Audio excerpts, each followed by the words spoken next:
All right. I chowed down after getting an early reprieve from work, which means I have some time to stream Surviving Mars and its new Green Planet DLC before I head off to Dirty Rectangles. So for those of you who are expecting Cultist Simulator tonight, unfortunately that is off the cards.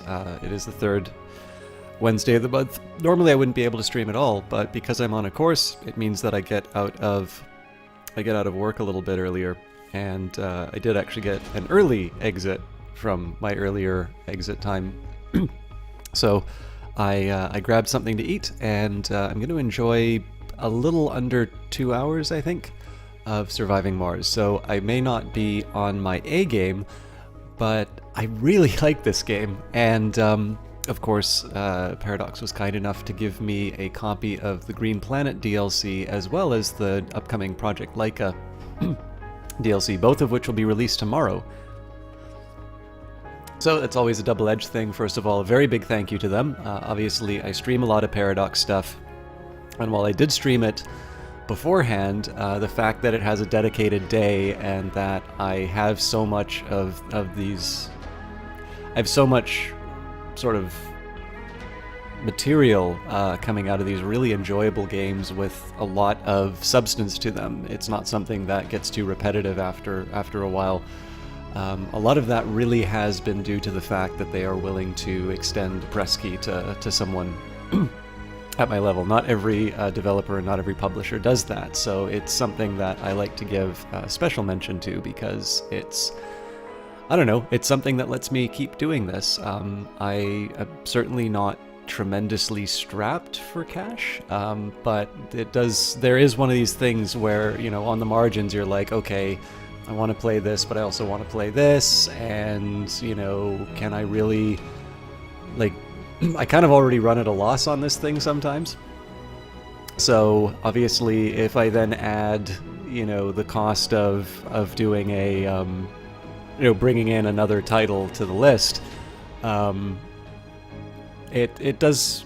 stuff can add up very quickly. I definitely remember the early times of streaming, noticing the difference between getting a key and not. So one of those behind the scenes things that I always want to give credit where credit is due for, and it's something always tremendously appreciated.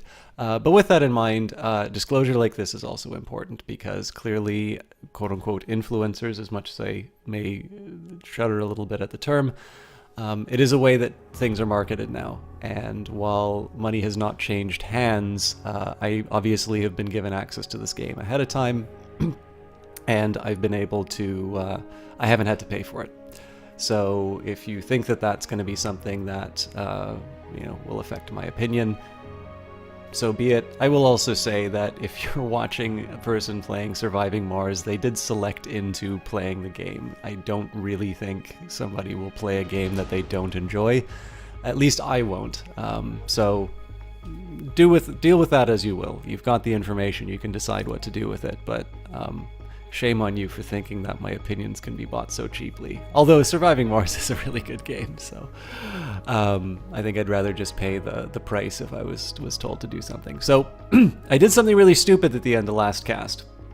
I did not save the extra dome that I'd built, so it'll be a little bit different from the end of last cast if you have a particularly sharp eye for these things. I'll talk a little bit about the changes that I made. This is mostly just placeholder stuff for my benefit, but it doesn't hurt because it'll also give me a chance to do a recap of the last session. Oop, let's pause that. And let me just take a look at the stations. I really like the other radio stations. I'm one of the few people who does not hate Red Frontier.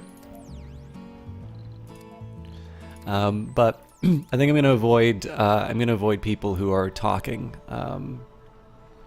So let's take a look at where we're at. Let's take a look at what we were trying to do last time. So one small problem I ran into at this landing zone. We were lucky enough to find rare metals, although obviously my primary source of income was actually going to be through generating a lot of research early on.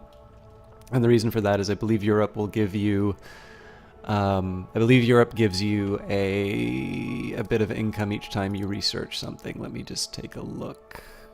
Maybe it won't say. Yeah. Okay. No point in spending too much time looking it up. But anyways, I always lag a bit on research, so this time I wanted to try and lean into that style of play and see what I could pull off.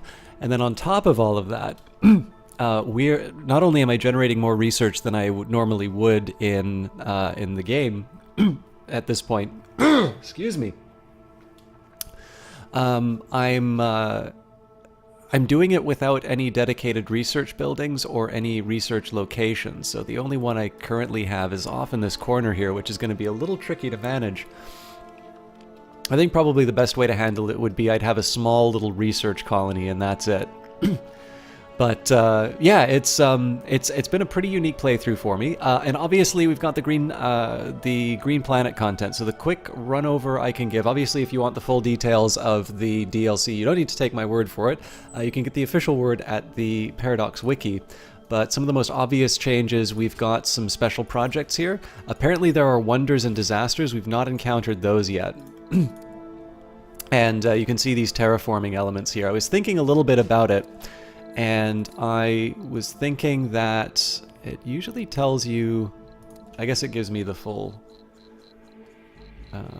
where's the,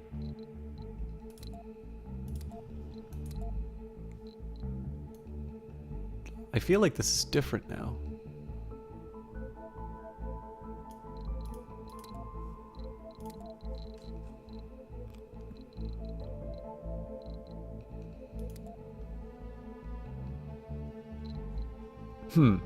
Okay. There used to be a nice big list of all the different things that happen at certain temperature levels.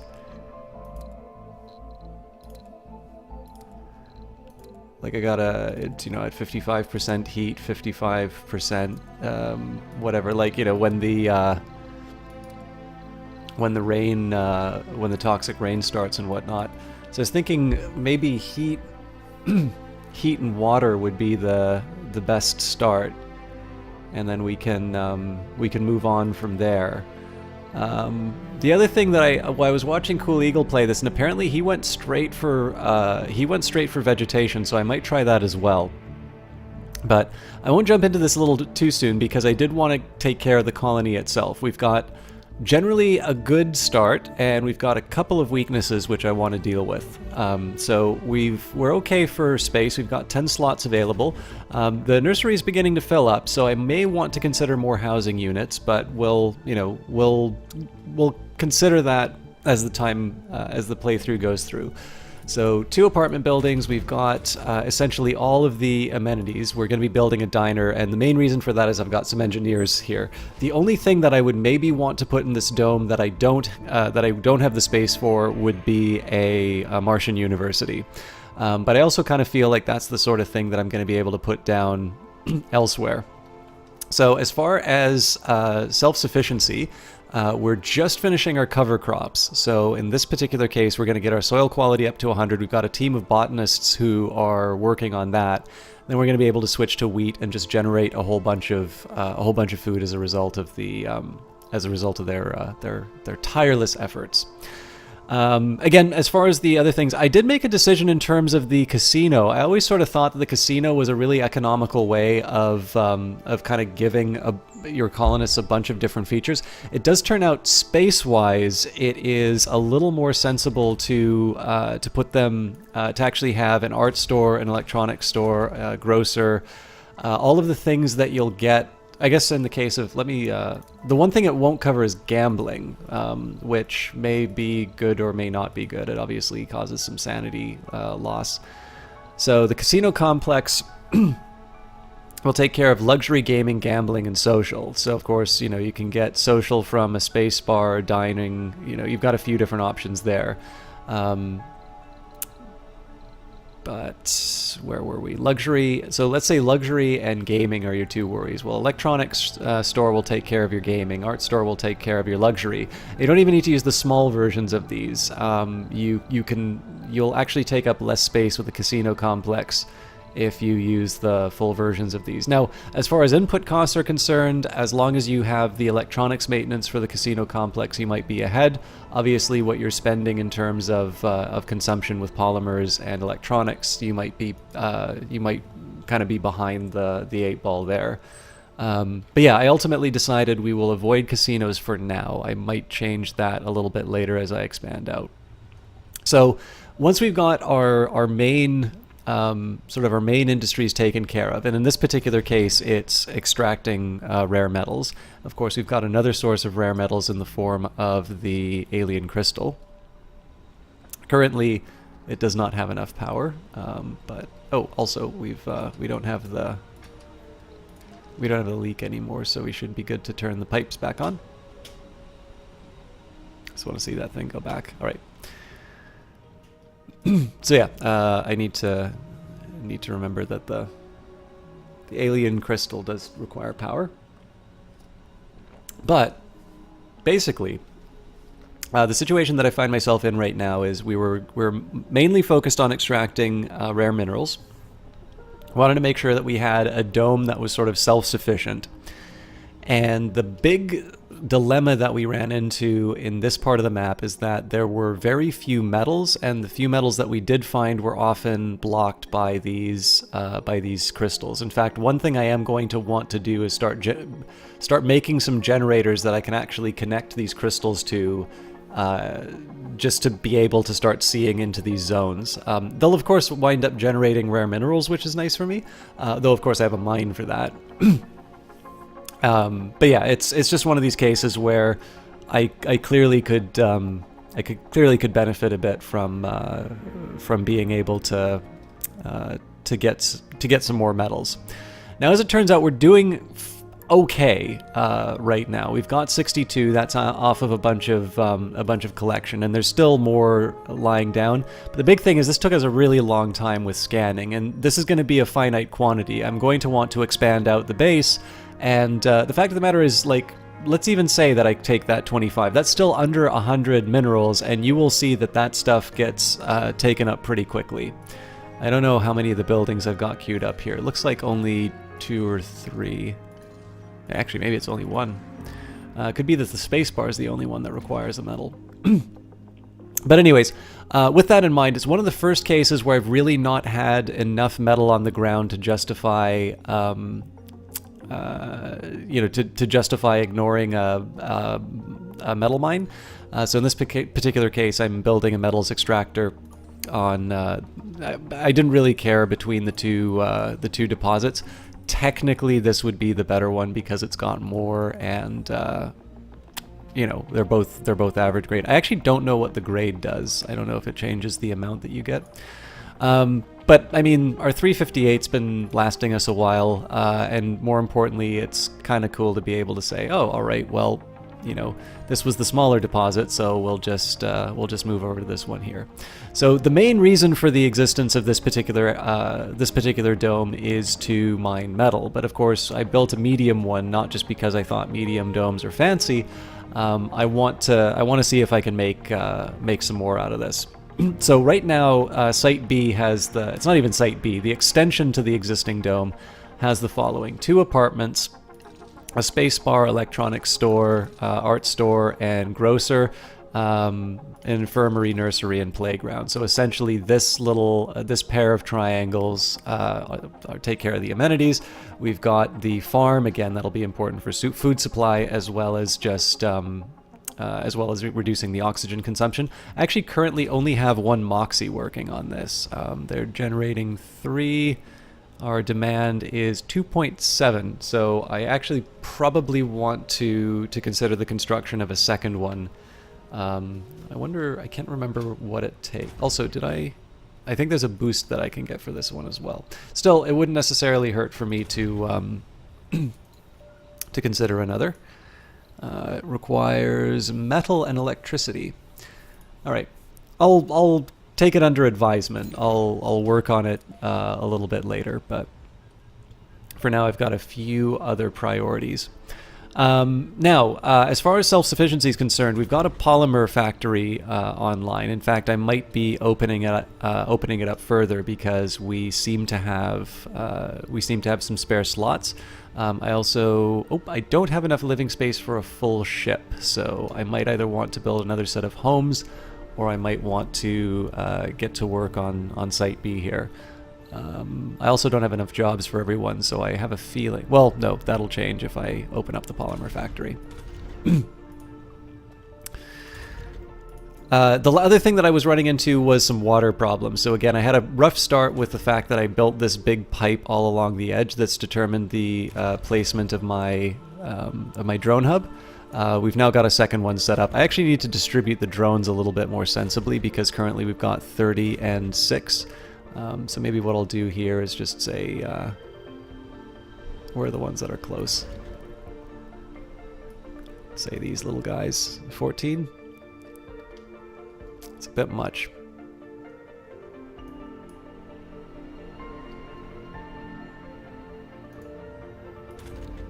So we added 9. 11's a bit... Well, no, actually... Oh, that's 11 colonists.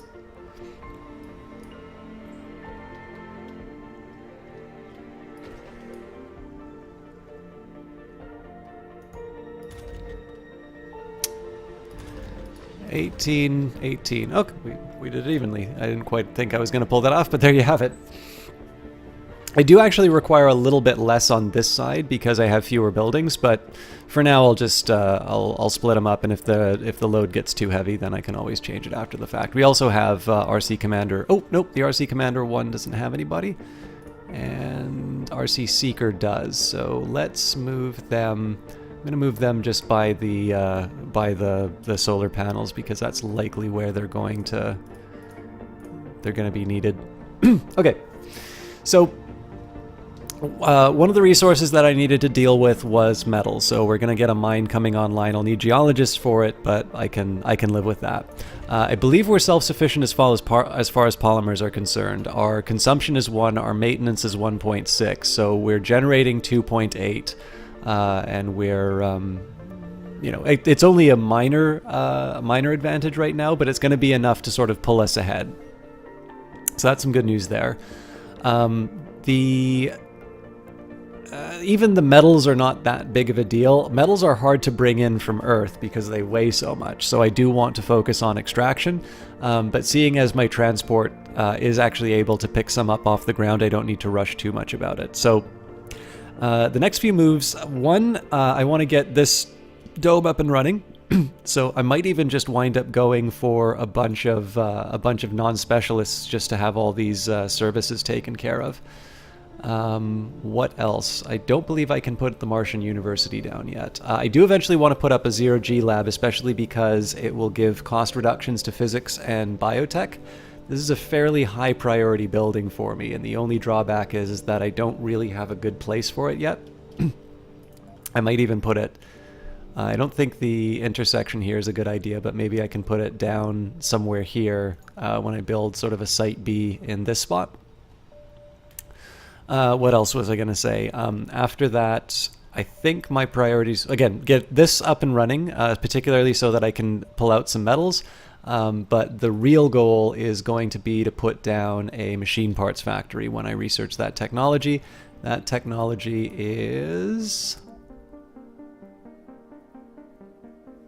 nowhere to be found.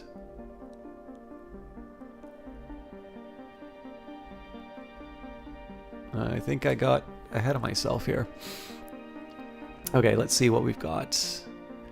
Smart home, 3D machining. Okay, well, new set of priorities. So 3D machining, productivity training, I think is a pretty sensible one to go for. Systematic training, I believe, helps my botanists. Yes. So, we've got low G engineering. So, machine parts factory, 10 concrete, 10 metal, 2 electronics, 5. That feels like a very small number of colonists. Mastering the peculiarities of Martian ores has allowed us to make 3D metal printers, which will serve as the foundation for all future Martian industry. So I'm putting that at the top just because I am going to be generating a lot of surplus metal, and I want to turn that into something that will allow me to switch to wind power. So that's the reason for 3D machining. I'm going to go productivity training next, just to improve my engineers and geologists. This is both a multiplier for 3D machining as well as my resource extraction. It's tempting to go for the Martian University right away, although I have a feeling I'm going to need to bring in some electronics for that, so I don't mind waiting a bit. Extractor amplification is pretty tempting here, but I think what I'm going to do for the next little bit, all of these are sort of nice to haves, none of them are super important, so what I'm going to do is go for my lower cost items, and then I'm going to start going for the things that will allow me to kind of the force multipliers if I can. So, magnetic filtering, well, my Moxies go up by 50%, so that seems like a fairly decent benefit, especially if I'm going to be building another dome. Cargo space, a little bit less important to me right now because I'm not bringing that much cargo in, and I may not want to spend that much, although I certainly have a lot of money, but right now I haven't been feeling a lot of constraints from my ships. Extractor amplification, that's a higher priority because of the 25% bonus, although I'll need to make sure that I deal with the power consumption. And then colonists need to sleep for only 1 hour and regain sanity when sleeping. This is a pretty big productivity improvement as well. And actually I have enough money now. We've got 200 million, so I think in this case I am going to go for the outsourcing. Oh, actually I can spend 1 billion and we'll get 5,000 for the next 5 sols. So let's run with that, because some of the money will actually be coming. Some of the money will be coming back from our research if memory serves. So yeah, education's going to help our next generation. I'm building the diner just because I can. I think my next set of priorities are going to be to get, let's say this. Oh, I should actually work out my. I want to work out my power needs. So, let's say... Oh, yes, I know another thing that I wanted to do. Although I'm not going to use it right away, I am going to reserve space for a security station. Because I have a feeling that even though I'm going to manage my colony well, I might want to have some officers at some point. And that's another reason for bringing in the Martian University. Okay. My carelessness aside. Oh, also, I'm curious if I can put decorations in. I feel like I got these numbers wrong. Oh, that's not it.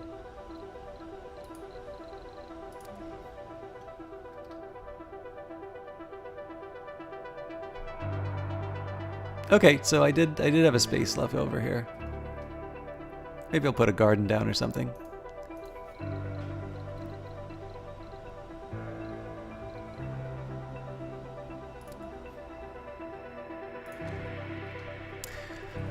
Okay, so the plan, actually I might need to run.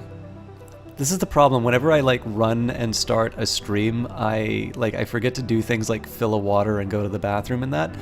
I might, well, I'll hold it for a bit. I want to at least get a little gameplay down, but, so yeah, the plans here, I want to get the amenities up before I enable the apartments and such. We'll gradually put all of these things online. So I'll deal with my power first. So for apartments, I'm going to need 12. Okay, so 12, 14.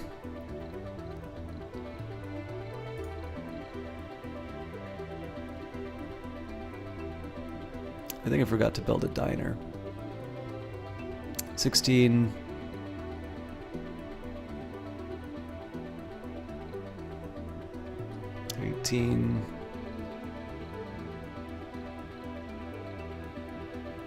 Okay, so I'll say I need another 20 to keep this thing on.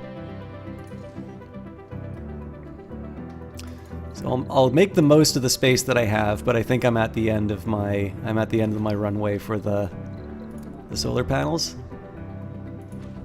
Oh, apparently they'll just barrel those over. Cool.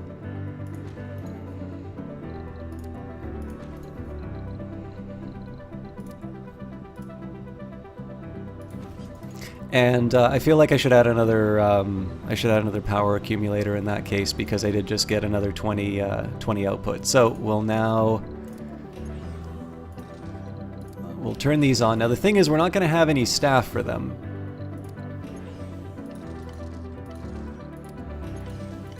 But this will at least let me. Basically, I'm gonna build them. That'll give me the opportunity to bring the extra colonists in. I'm going to mark the playground as a low priority for now. But yeah, basically this will allow me to put some colonists on the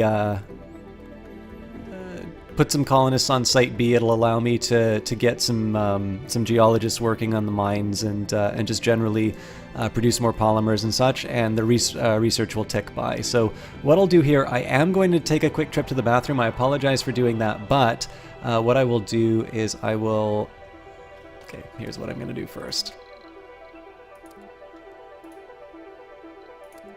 In case a disaster happens, I will unpause. I'm going to put up my BRB sign. Hopefully no disasters come up, and I'll at least have a little gameplay running by while I deal with what I should have done before coming online. So sorry about that, guys. I'll be back as soon as I can.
Okay, sorry about that. I am completely wrapped up in my headphones, but I am back. All right. So if something blew up, I'm not gonna know, but we seem to be okay. So I'm scanning just kind of along the edge here. It's mostly because I want to try and see if there's any spots, ideally close to base that'll allow me to tunnel down and get to this valley. But for now, we'll work with what we have. It's maybe a little foolish to put all this stuff online right now, because I don't know if my guys are going to be focusing on building these solar panels. I'm actually going to knock these up to a high priority. We do have the extra Stirling generator, so I don't need to worry too much about it, but it'd be good not to lose my head on this sort of stuff. One thing I don't like about this placement, I talked about it earlier, is that I have put some infrastructure right in the middle of a sort of a depreciation zone. There's really nothing that stopped me from, going out and around like this. I mean, basically, this kind of shape would have worked out, and I won't be increasing the wear and tear on my infrastructure. This is honestly just me being lazy. But I'm hoping that it won't have too many consequences for me. Now, it's probably a good idea for me to get some machine parts and some electronics at least coming in. I'm feeling comfortable enough with my food stores, so I think I'm going to bring a cargo rocket up first. So let's bring a big stack of these. I'm also going to bring. We are on a surplus with polymers, but let's also bring in some drones. I don't think I'm going to bring in any more of these prefabs.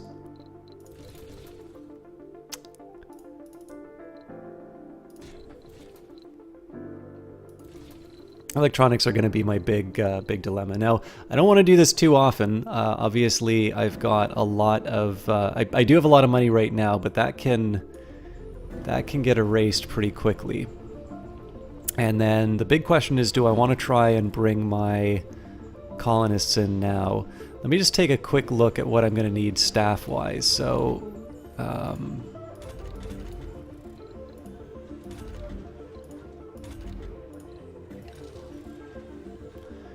we'll say, I could probably take a look at this, to be honest. So 3, 6, okay, so 9,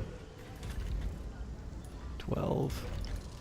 So I could bring like an entire rocket of non-specialists and we'd still have enough.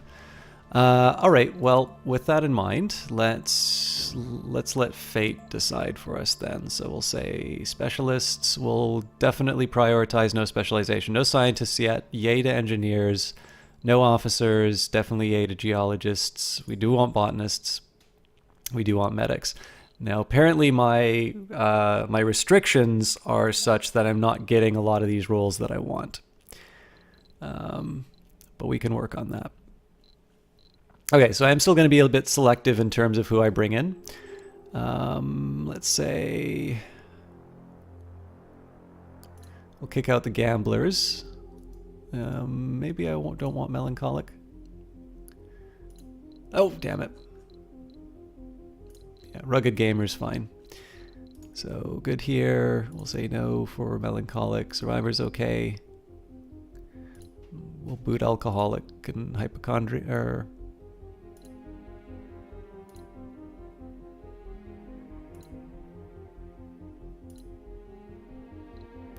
Yeah, so these are people with all positive stats. So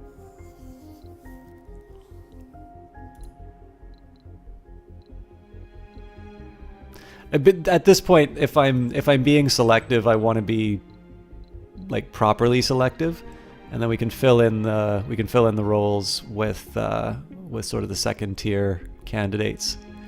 Like hypochondriac's not a really big worry for me because I have so many doctors or so many infirmaries.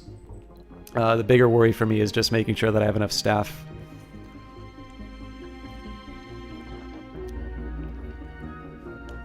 Okay, so next up we're gonna say like which ones are deal breakers. Hey, Ruthless Pigeons, great to see you. Sorry I had to abandon you for a little while. So I've got space for 7 more. I don't know if I have a weak preference for botanists right now because I think as long as somebody's in the farm, it'll still be generating food. And more importantly, we're going to be getting the soil quality up first. So I'm going to say I'm going to prefer not to have alcoholics due to the reduced work performance. Oh, we've got a nerd. That's a great one to have. Rugged composed, again, another great pair. Hypochondriac is not a deal breaker, so I'll consider, but melancholic, increased performance penalty when at low morale can be caused by sanity breakdowns. So again, as long as I keep their sanity in check, I'm okay. So fit and party animal would be even better. But right now I just want to make sure that I don't miss out. Glutton I'm a little less likely to bring on unless they have a, like, so Survivor Workaholic Glutton is a really good combination. In fact, I got my eye on them, but in this case, yes, they eat double rations, but they're a survivor and workaholic, so that sort of outweighs. Gambler, on the other hand, is not a great trait for me because I don't have any gambling institutions yet. And again, for these ones, melancholic, as long as I keep the sanity, it's not going to be a penalty, but there's no benefit in exchange. Likewise, hypochondriac, we probably have enough services to be able to help out with that, but they're also alcoholics, so there's really no benefit. Whereas here, you know, hypochondriac, bad, survivor, better, melancholic, not so good, but they're a youth, so that's kind of good. You know, that's the kind of thinking that I'm going into right now. So, you know, glutton gamer is not a bad combination, but I don't have any of the obvious good ones like before, so I need 4 more people. Let's say hypochondriac I can work with.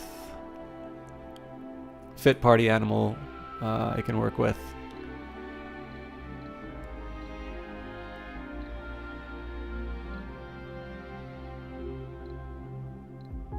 probably deal with that. Glutton, melancholic, vegan, sure. They're an engineer, so I give them a slightly higher priority. Yeah, I'm weak on no specialization right now, but I'm comfortable with this. Issue residential space. There are 12 passengers on board, but only space for 9 new residents in the colony. Launch anyway. Launch with 9 passengers. We will launch anyway because we know that this thing's going to be coming online. I will in fact make it a high priority to ensure that that is true. And of course, we're going to be getting some more drones to help out with the workload here. We should already have what we need as far as resources are concerned. So what I'm going to do here, I'm going to send my transport drone off to pick up the remaining goodies.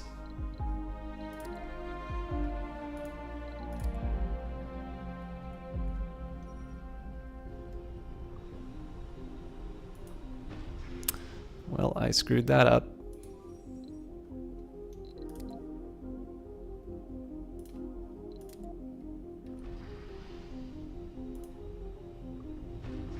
And I think, again, I don't have that much time, so we'll fast forward when we can to get some progress. One of my hopes, again, is to try and get some of the terraforming in, but that is, excuse me, that is going to involve some technology boosts. That's one of the reasons why I was willing to spend for the outsourced research. The other reason was because I really do want that machine parts factory online as soon as I can. Now, this might be a bit of a problem. We're probably going to have some fairly heavy demand on our power grid, but we don't have the batteries to support it. But we'll see whether or not that becomes a problem. Okay, systematic training is done. That was, hell yeah, I'm a botanist. Fear my botany powers. Andy Weir, the Martian. Okay, so Martian education makes sense, but so does Greenhouse Mars. Greenhouse gas factory. I think I'm going to hold off on that one. I will build the greenhouse gas factory once the... oh, it burns fuel. Okay. Actually, you know what? I'm okay with fuel. I might actually start with the forestation first. But combination forestation greenhouse gas will be the first 2 terraforming that I do. But at the moment, I'm going to do this after Martian education. This is just because it'll help me with my specialist problems. And I'm going to pause for some refreshment. Well, not pause, but I'm going to stop talking for a bit. Resources are low. Okay, so we're low on polymers. We've got some of those coming on the ship, though, so I'm not too worried about that. This is going to need a pretty reasonably large number of polymers themselves. Okay, so this area is registered as this area registered off the charts readings for a while now. This prompts expedition, new technologies. We get a breakthrough for Project Castile. Research progress from Project Seal. So I kind of feel like Project Seal is my number one target.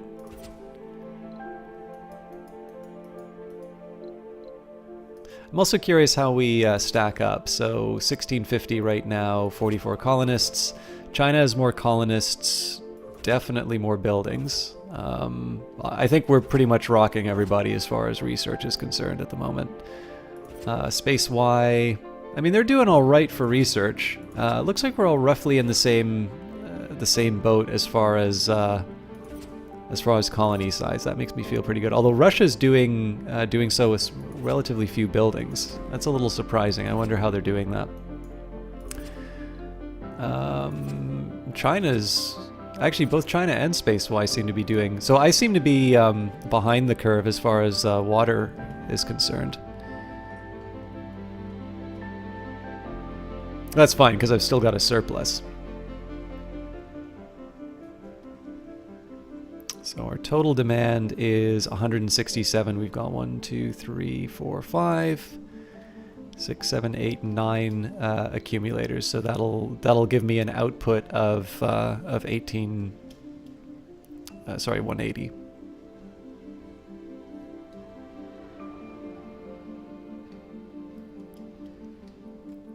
I'm not building this concrete extractor yet. I just mostly wanted it for the placement. I will consider building another one, but at the moment I've actually... It's going to cost me machine parts. I'll consider building one a little bit closer to the... Uh-oh.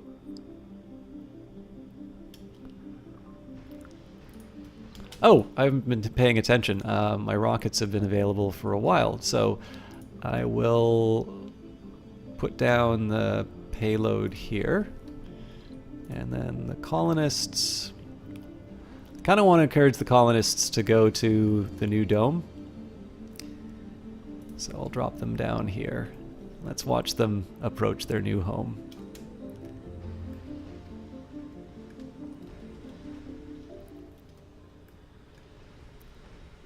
Sector scanned. Anomaly found. I guess the icons are getting in the way a little bit. Oh, the sun's like right in my eyes.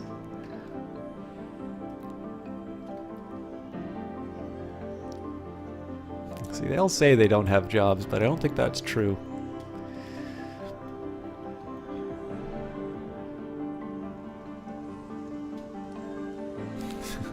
Oh god, run for your lives, friends.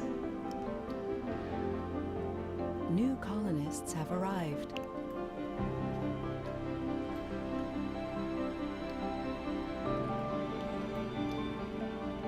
It's quite the welcome.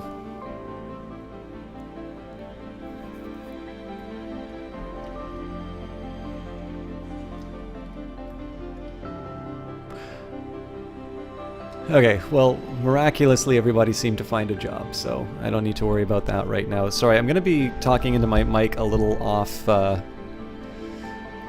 position just because of the sun beaming directly in my eyes. Apparently it's resentful that Mars is getting all the attention. So there is an argument right now for me to put these points into polymers. I think I'm going to open another shift on the polymer factory.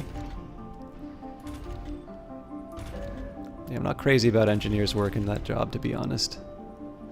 I mean, it is generating metals, but maybe not exactly the character I would like to be doing that.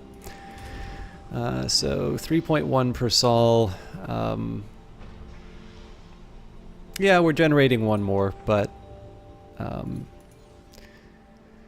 how's our machine parts? Yeah, I'll go for it, and I will also enable the concrete extractor because we are a bit short, and I know I am going to want to build up some infrastructure. Okay, so let's head back and say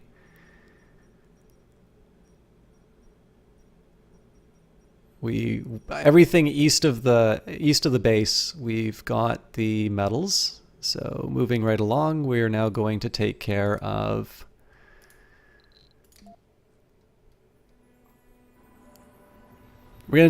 metal in at least in the easy grab sense. Okay, so we do have people working the electronics store, the art gallery, and whatnot, but we are clearly going to want more people. We're clearly going to want more people tending to these needs. We've got enough for another. Oh, what am I doing? Cover crops. Clearly, we've got enough people to deal with. We've got enough space to land another ship of. I could make an entire ship of non-specialists. I won't buy a ship for that purpose. And it's also worth checking to see whether or not I have the. It's worth checking to see whether or not I have enough.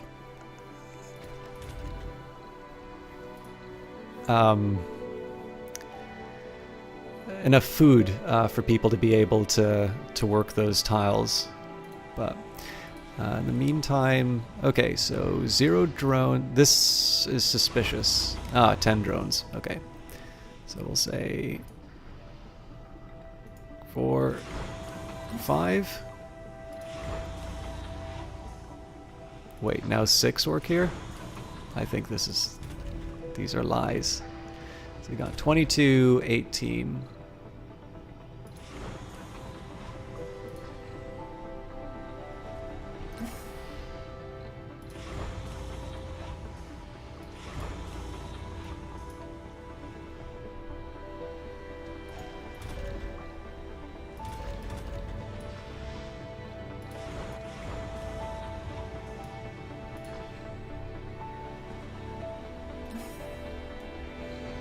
this one...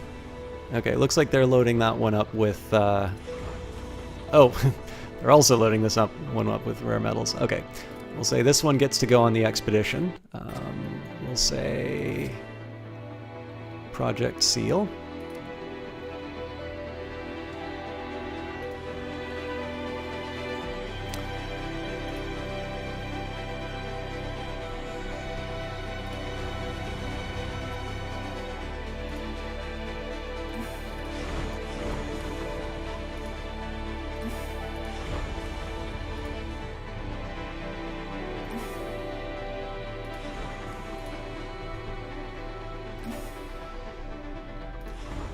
Alright, so essentially what I've done here, I just wanted to distribute the extra drones that I got amongst the two sites. It's not ideal because a bunch of people did just drop off a bunch of goods, and I actually don't need even attention between the two sites.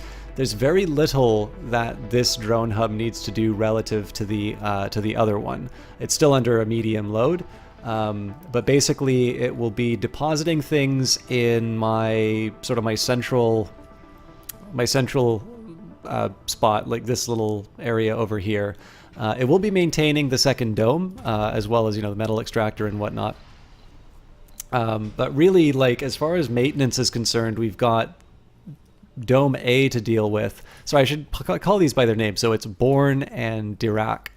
So in this case, we've got, my primary source of power. Only one drone hub is responsible for that, and in addition,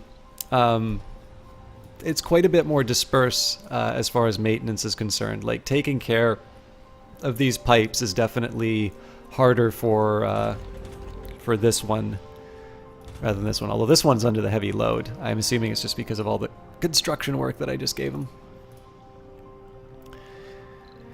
Alright, I think now is not a bad time for me to fast forward, because until I get another ship to drop off some either goods or people, I think we're going to be in a bit of a holding pattern.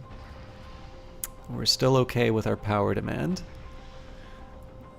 That might change when the water reclamation system goes online. Oh yes, that was one thing I wanted to do. I did want to turn on another Moxie.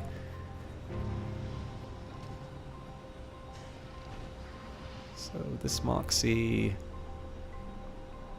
I'm gonna put in the middle here. I'm still running into clustering problems doing this, but they're sort of a different nature, so that's life, I suppose. So the only other worry I have about polymers at the moment is the construction of the apartments here, but I think I'm going to be able to get by.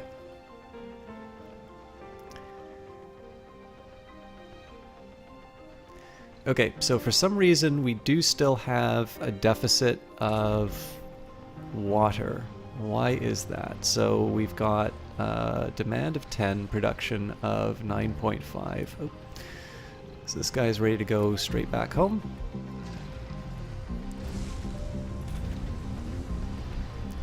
I think this is a really good argument for the... Research complete. Oh, hydroscopic coating will get us by for now, but I think that extraction technology is going to be the... Okay, so I did say I wanted to focus on terraforming afterwards, but it's very clear that I'm going to need a little bit more. So we will do the extractor upgrade, amplify afterwards, the breakthrough, and then we start the terraforming technologies. We still have a few days of the extra research from the Europeans, so we'll be in good shape. When this ship gets back home, we're probably going to send it off with a bunch of colonists immediately afterwards. I did not realize that Spaceway was offering so much food in exchange for electronics. I think we're okay with our food situation right now. We're going to need a while to get the cover crops taken care of, but I'm comfortable with where we're at for that.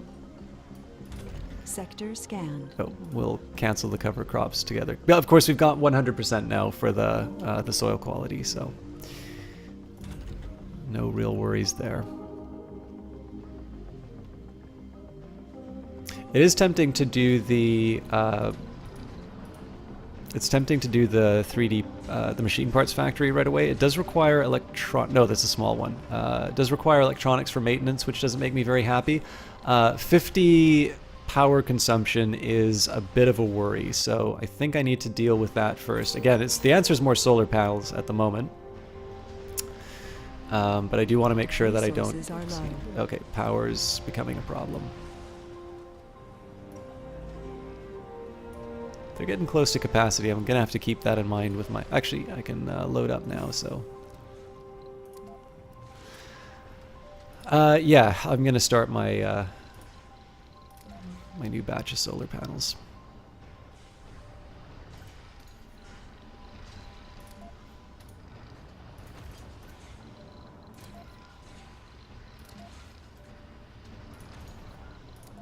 Okay, so this is 5. Oh! Okay, we've got a mental breakdown, so we'll deal with that in a second. So that's 15, 20, 25, 30, 35, 40. I want to be a little careful here because I might need this for a dome.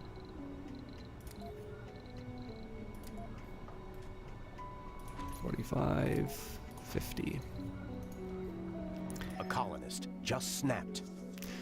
Tyra Dahlberg, as every other colonist, went through psychological conditioning before arriving on Mars to guarantee their most basic ability to cope with the adverse environment. Indeed, the people live on a barren, dead-cold world with a toxic, almost non-existent atmosphere, protected only by a fragile-looking dome and relying on machines to keep them alive. The unparalleled everyday stress levels slowly drain people of their resolve, thus even the slightest shock or frustration can send someone over the edge. On-Earth entertainment and recreation are just for fun, but here they are a basic tool for survival. The colonist Tyra Dahlberg has reached critically low sanity, provide operational healthcare buildings in the domes to avoid heavy workload or nighttime work to prevent this situation. So let's just take a look at what happened with our friend here. So looks like it's because of the... Yeah, it looks like just because of their work hours. The sleep technology I'm going to be going for will help me with that. How you doing, Sungif? Great to see you. Let's see if I can not mistake one viewer for another tonight, and not credit non-Dota players with Dota achievements. I neglected to check out this anomaly. I do want to take a quick second though. So this is... Okay, this got the drones. I'll scan the anomaly. So our scientists believe this anomaly may lead to a breakthrough, and I'm able to bring another batch of colonists right away. So what have we got? Non-specialists, botanists. Yeah, I'm gonna have to do the same screening process. I think now I'm only going to exclude essentially people who have needs that I can't deal with and alcoholics. So gluttons are okay, melancholics, workaholics, that's all fine.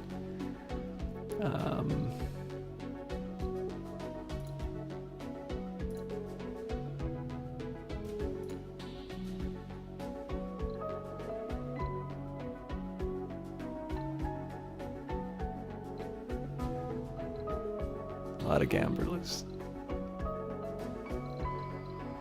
Okay, so I'm either going to need to change my filters, or I'm going to need to start being a little more permissive. Don't want to bring tourists on yet. I'm okay with cowards. Don't want idiots. Loners, not great. Lazy, I don't want. Okay with whiners. And actually, while I'm at it, I think I'm going to get some of the flaws that I have. Okay, so I'll say no alcoholics and no gamblers for now.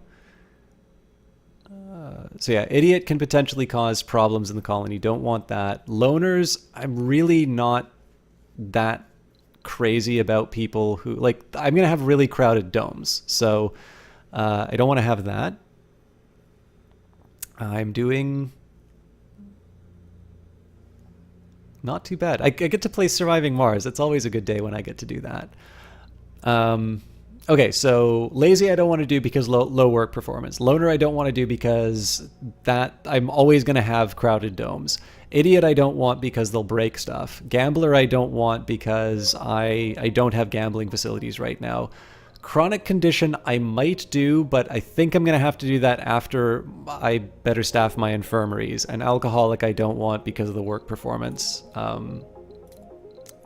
decrease. I'm still getting rid of middle-aged, and that's just because I did not realize how quickly they can turn into liabilities. So let's take a look at what we got here. We've got gluttons, hypochondriacs, cowards, a rogues gallery of undesirables.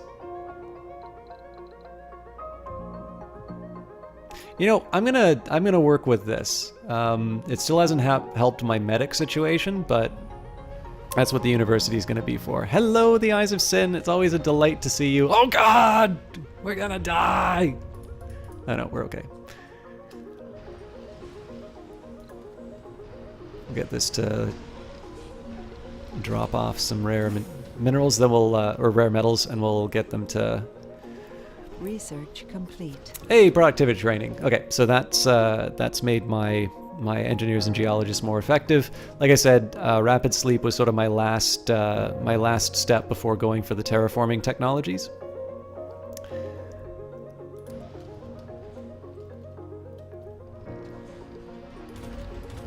I feel like at some point I should be naming some drones after Eyes of Sin. Research complete. Anomaly analyzed. Did I really go for adapted probes? Oh yeah, that's so I could get the money. So the universe is under no obligation to make sense to you, Neil deGrasse Tyson. Okay, so again, nice to have magnetic filtering, nice to have fuel compression and all of that, but I did say I wanted to get some terraforming stuff done. So I think I'm going to start with the Martian vegetation. We'll move up to greenhouse gas. I might even go for planetary survey, but again, we'll take these one at a time for now.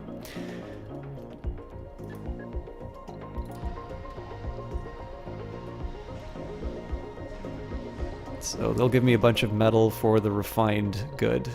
That sounds like a bad deal. Okay, they're still looking at the anomaly. So let's move on. In this case, I'm going to be looking for. All right, we're going to be looking for metals.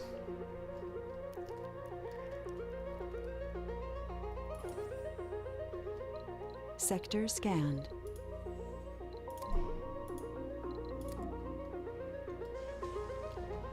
Breakthrough discovered. Okay, Neo Concrete.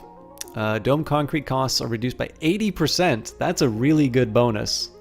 Obviously, I'm going to have a lot of concrete, so that's not a rush for me to go for, but that can definitely help me. It kind of makes sense that this appears around this time, because I feel like once you hit that point of sort of sustainability, it sort of seems like the next step is to sort of replicate the pattern that you've got for a sustainable colony, and just to build as much as you can. So in this case, reducing the costs of putting up a bunch of domes seems like a really effective way of doing that. But anyways, mixing recently discovered materials made from Martian polymers with the Martian regolith have unlocked a new wonder material that is neoconcrete, the vastly stronger yet lighter than its predecessor. Okay, so I guess I said that I was going to do more. Oh no, I'm already doing the extras. So, Rockscape, a famous rock band called Rockscape, wishes to bring their music to Mars for a live performance. They will tour all the different colonies of Mars and have got their own transportation covered. All Rockscape's management needs from us is permission to play and to prepare a dome for the event. Rock and roll, baby. All colonists gain 25 morale for 10 sols, or we have enough troubles, don't rock the boat, I say. Oh no, we're having a rock concert. The concert was awesome. Everyone had a blast, but it seems that we hadn't properly estimated the noise levels, and that even our domes were not made to withstand the power of rock and roll. The concert caused several fractures in the superstructure of the hosting dome. I guess we didn't think this through. Okay, that's really funny, but joke's over, guys. Please fix this.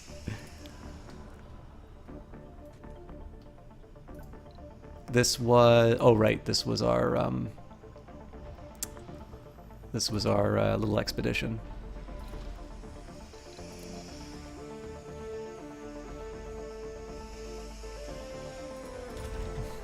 Okay, we're generating 6 polymers, which is quite a bit more. Oh no, it seems that our consumption's going up to match our. Russia will scan a planetary anomaly.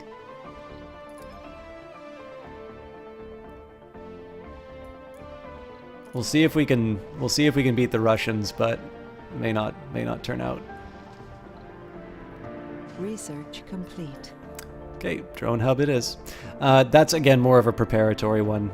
So I think I said we would do greenhouse gases afterwards. So move that on. So drone hub was, we can now rely on ourselves to build the complex hubs that control our de facto heavy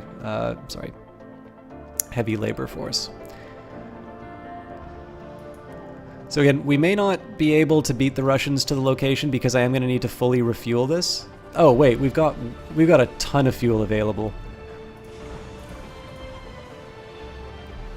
So as long as my drones are able to get there on time.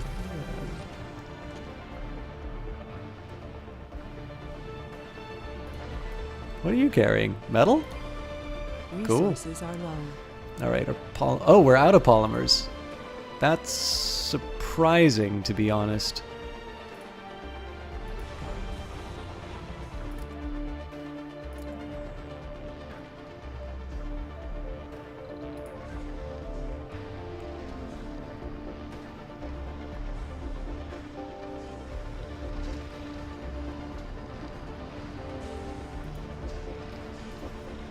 Should put a fuel depot here as well because we've got a big stack on the edge here, but it doesn't. Actually, here's how we fix that.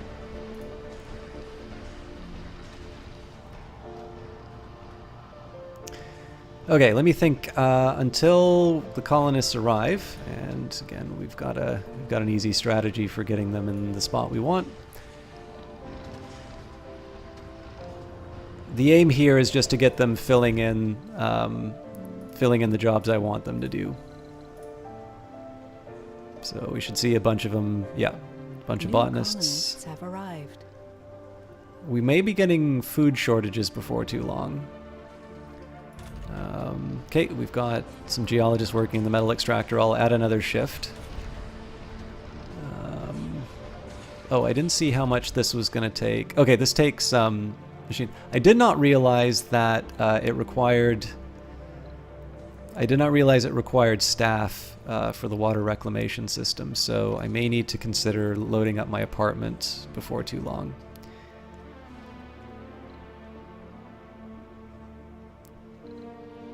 I'm assuming it's because this person's a celebrity and this person's a saint.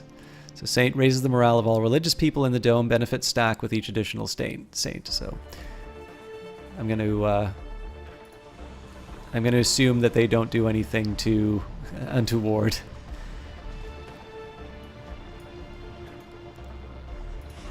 Oh, I think I screwed up. Resources are low. Okay, I am still running into power problems, which I should be careful about.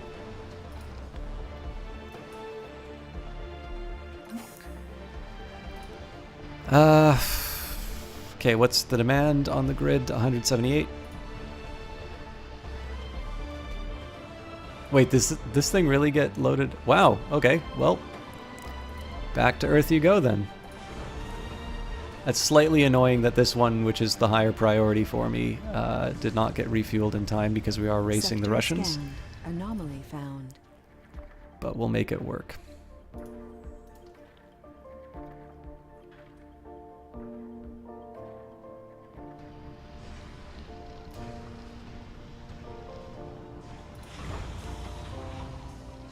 I also think I'm going to need to bring another cargo rocket in. Again, we've got the money for it, but I'm going I'm going to have to be a little more careful in terms of how I'm using my resources. I think polymers, maybe a few machine parts, definitely a lot of electronics, because we're going to take a while to get our electronics production up. Okay, we'll see if we can beat the Russians. I'm assuming it wouldn't let me launch if I wasn't going to, but in the meantime, let's see how they staff my building. So the infirmary is totally ignored. Breakthrough discovered. Nocturnal adaptation.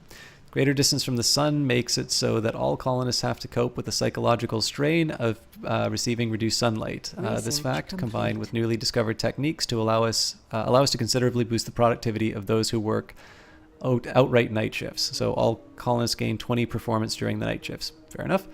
And we did get our Martian University. That's a pretty big breakthrough for me, seeing as that'll allow me to train up some of the specialists that I need.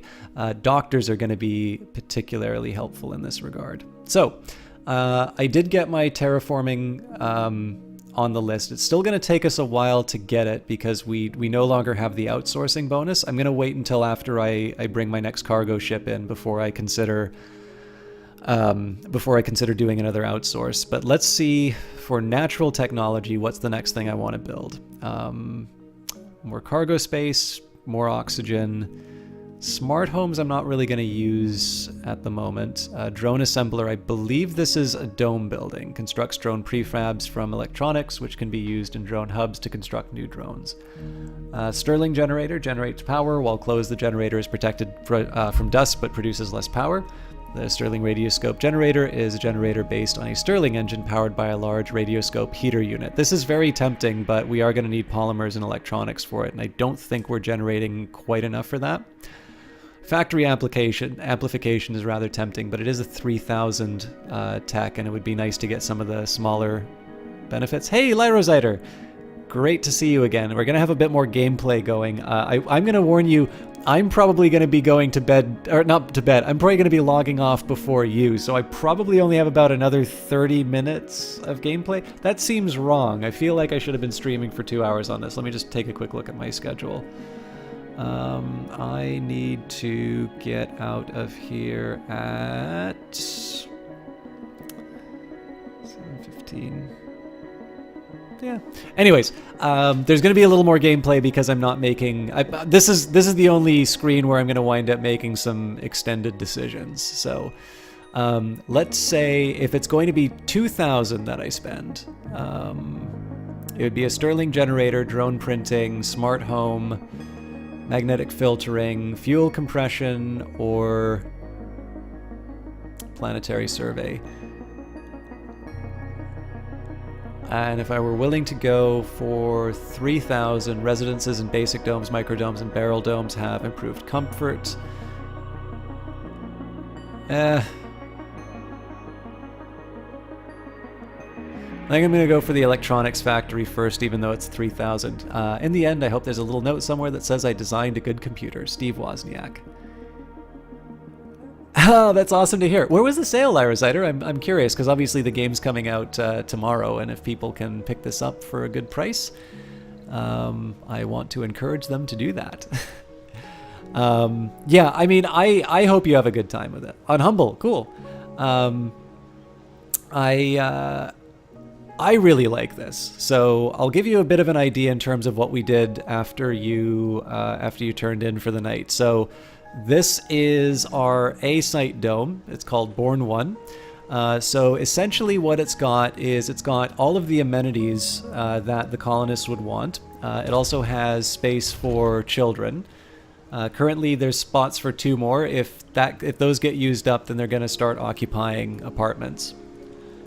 We've got a school, so this is going to mean that they're going to gain traits. In this case, they're gaining the survivor, composed, and nerd traits. If I wanted to trade it out, I could also go for enthusiast or religious, but I'm going to leave it with the defaults for now. So this is mostly focused around amenities. They're trading food for electronics, huh? Yeah, how about no?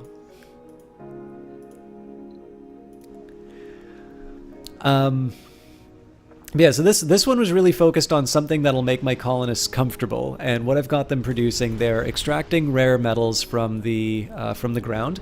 I've got them building polymers. Polymers are something I need to... Well, I particularly need them for maintenance, but I also use them in sort of the construction of domes and whatnot. I did have some problems with water, so I extended out to a Site B. One was so that I could get access to this water resource and put up the water extractor, but I've also added a metal extractor because it turns out that I don't have a lot of my metal on the ground. That tends not to be the case, but it seems that this particular map is hiding all the metal from me. Breakthrough discovered. So what I'm focusing on right now is we've gotten past the basics of setting up a dome. We're self-sufficient as far as food, although the new batch of colonists I brought in might be playing around with that a little bit. What I want to do now, polymers, I'm generally producing more than I consume. We're making 6.8 a sol right now, and we consume, and we use 2 for consumption and 2 for maintenance a day. So we've got a surplus of 2. I'm not going to be able to do something like build a new dome with that rate of production, but it's the one resource that I don't need constant shipments from Earth to be able to keep going with. So that's some good news. Likewise, metals, concrete, most likely food, although I might still run into some trouble. Those are taken care of. I've also got farms inside of my my dome, so they'll help. They consume water, but they do lessen my. I believe they lessen my my oxygen. Oh, is this something like Anno, where your people get more sophisticated, their needs become more sophisticated? So I've not played Anno, but I would say one way that might appear in this game is that certain specialties will have, cool. I'll just read this out. Metals, rare metal extractors can work without crews at 50 performance. Oh my god! I definitely am going to get that one, because I have some, I have HR problems right now. I'm trying to find an example for you. So, Zyra Starkiller is a non-specialist. So they've got a few traits here. They're Martian-born. We can compare this to Emmerich Klein, who's a geologist. So I wonder if I can... Oh, can I not get any more details on them? That's a shame.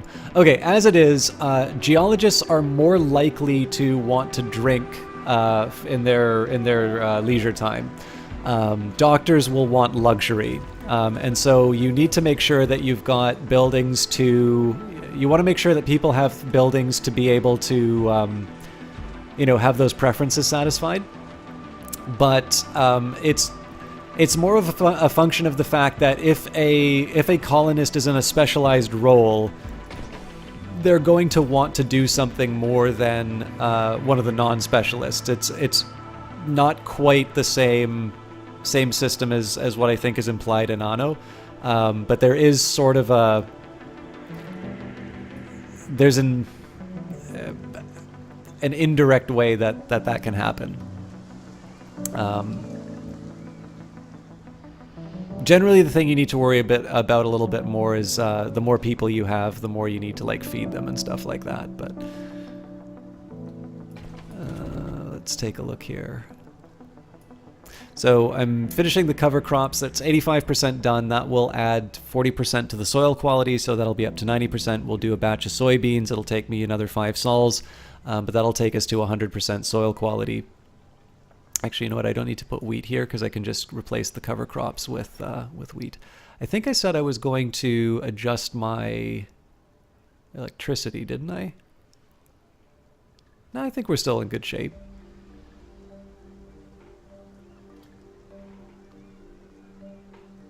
Sorry, I've misplaced my coffee and I'm really worried I'm going to spill it on the desk again. Okay, our heroes are back, so the Victor 1 will touch down its usual spot. I really should start putting down some landing pads. It protects all my resources from, or all my all my equipment from getting all dusty. Why do I have 27 here? Let's get you guys.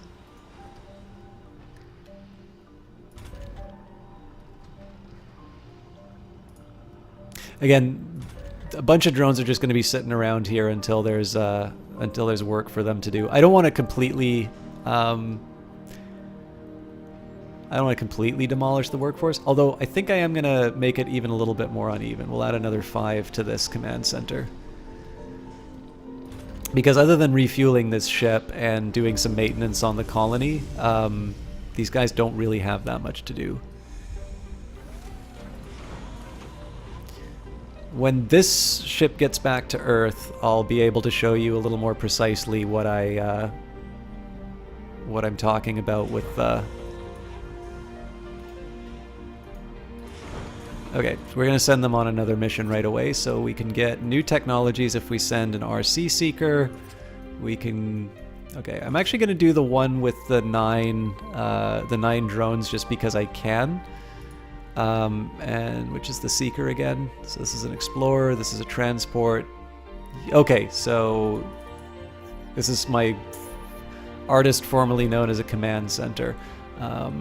They'll be free for this.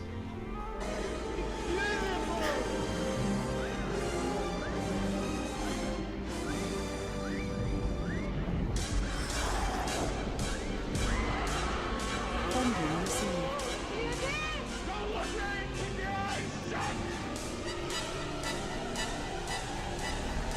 Endors, you dashing man, 1 month away from 2 years sub to the System Chalk channel. Thank you so much. I must apologize. It is an early stream, but it's also going to be an early end to the stream. I have Dirty Rectangles to go to at 8 o'clock in the evening. I usually tend to walk there, but even if I take the bus, I want to make sure I give myself enough time to actually get there. So I'm not going to be on for too much longer. I feel a little bit bad for taking your money and running. But I always appreciate it, especially Endors, one of the very few people in the stream still who will appreciate this one. I think I have a long weekend coming up. I'll try and get some weekend streams in. Nicely done, Endors. Thank you so much. It's always great to see you, especially because I know my hours completely do not work for you anymore. All right. Apparently, somebody is unemployed. An unemployed geologist in our midst. No more slacking. You can manually assign people to these jobs. Okay, so Lyrazider, here's what I was talking about. You can filter for particular characters. So let's go under specialization. So no specialization doesn't express any preferences here. Scientist, a science specialist trained to work in research buildings. Interests plus gamings minus shopping. Now, I believe these are actual individual character traits, so I don't know if it's always true. So actually, I've got a few geologists in the colony, so let's use them as the example.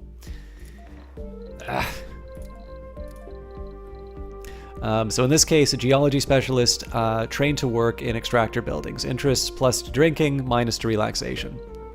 Gamer scientists of Mars. Is this the secret weather factory project that's going to be announced at some point in the future? Oh, I'm sorry, chat. You did not know about the secret weather factory project. That's okay. So let's go to my dome.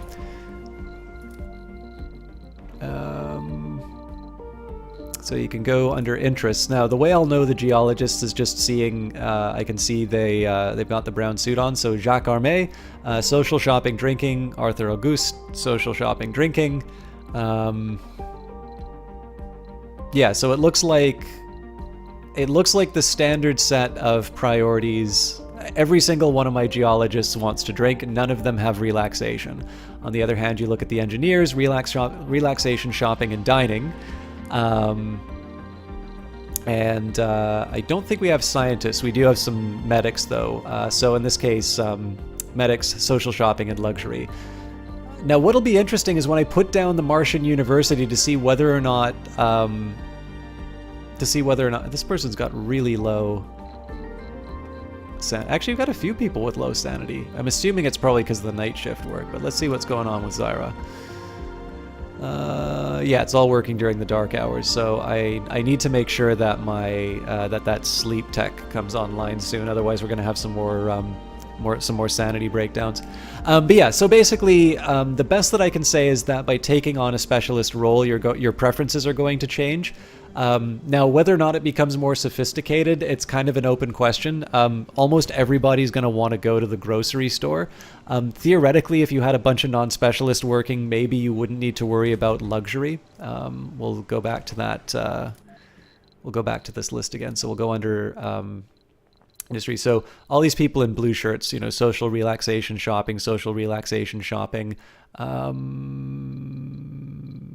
Kira, for some reason, also wants dining. It's because they're a glutton. Yeah, so as it turns out, this might be an interesting new strategy. So maybe you don't start with specialists. Maybe you just do a bunch of non-specialists for your colonies and then expand out from there. That's something I think I'm going to try in a future playthrough. But we'll do some gameplay. But yeah, so it's, again, it's not like, even Imperator actually has that to a certain extent. Your citizens just have like a base happiness of 20%, whereas slaves have a base happiness of 100%, because obviously slavery is just a barrel of laughs. The mechanics make it so that your citizen pops are the ones that are least likely to be content with the status quo, and as a result, you need to build certain buildings. In this particular case, making your citizens a little bit more effective at their jobs comes with a cost that they're going to see a shift in their preferences. All of those preferences can be addressed with basic buildings, but basic buildings still have a cost. You need to pay polymers, you need to pay concrete to build them and such. Speaking of, so let's crank out some electronics. I think I am going to get some polymers on here as well. We don't need as many machine parts. I feel like 50 should be enough for each of these. But yeah, this is just a pure... And I'm going to do something a little risky. This is mostly just so I can get the terraforming tech. We're going to do another outsource. And we're going to go for the straight $1 billion 5,000 research points. You absolutely can. So one of there's two ways that I supported this colony. I believe because my sponsor is Europe, I'm able to earn some money from research. So that's one of the reasons why I focused on generating a lot of research, because I believe each new technology I build, I'm able to I get a little bit of money. But one of the ways that I've been financing the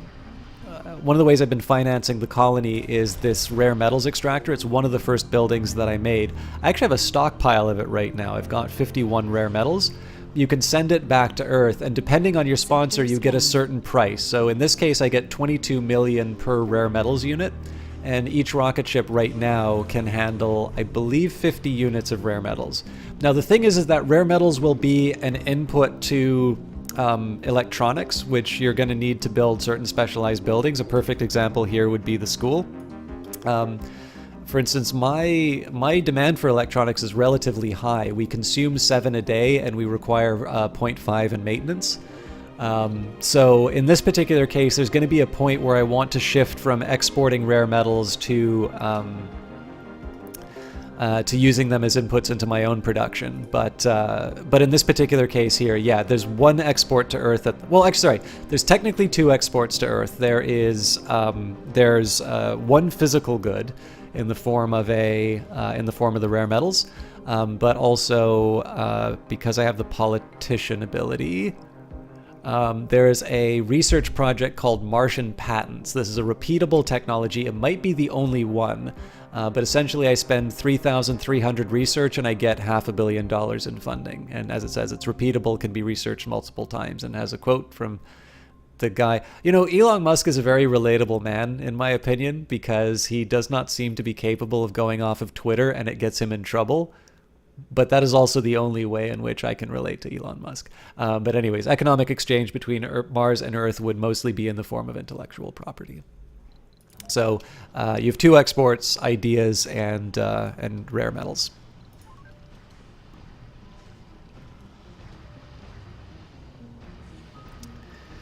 So again here, it's a little tenuous to take a look at my polymer production. I wish I could bump it up a bit, but I kind of want to see whether or not my food production is sufficient at the moment. Cover crops are almost done. I don't think we have any animals running around the bee dome yet. I'm looking forward to that.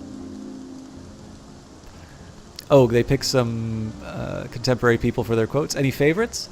Any favorite quote? Okay, there is absolutely a favorite quote that I have, and we got this a while ago. So this is for the Logi fungi. So this is an external farm. So I prefer farms inside the domes because right now they do give they increase the comfort of all residents.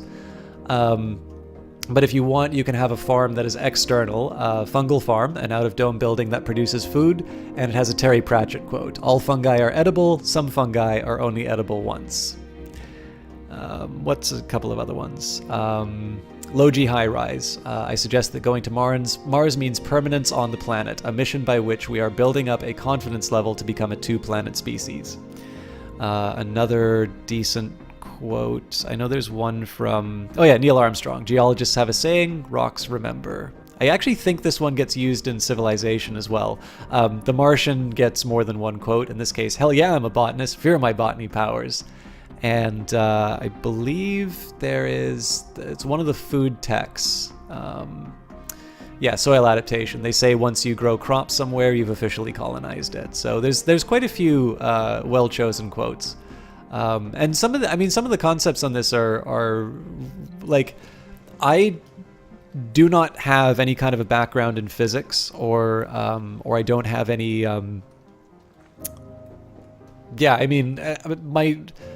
As far as my scientific knowledge is concerned, it's pretty deplorable. But in the case of this game, like, there are definitely some concepts that I am familiar with, and I find that kind of neat. Like, I suspect somebody who is familiar with these topics, and obviously, I mean, building a colony on Mars is something that really does seem to have captured the popular imagination. I mean, there's like 2 board games about it, and of course now we have Surviving Mars the game. I'm sure there's this is life on the internet, right? If you like something, there's always going to be somebody who will let you know in all capital letters how wrong you are about something. But it seems to me that this is a reasonably well-researched game. Like, they've bothered to make an effort to make it an enjoyable game. It's not one where it's not Kerbal Space Program. You're not going to learn anything about orbital mechanics is what you learn. Anyways, you're not going to learn anything like that. But it does also seem that they took some time to say, okay, what do we need to know to be able to handle this topic? All right, so what are my future plans? I've currently got five spots available for homes, so I do want to get these apartments online. Now, I do have some polymers that are going to be coming in, but I'm also going to be getting 7 polymers from my transport, so I will turn this on now. I'm also going to need 12. I'm going to need 12 electricity to make that up. So let's drop these now.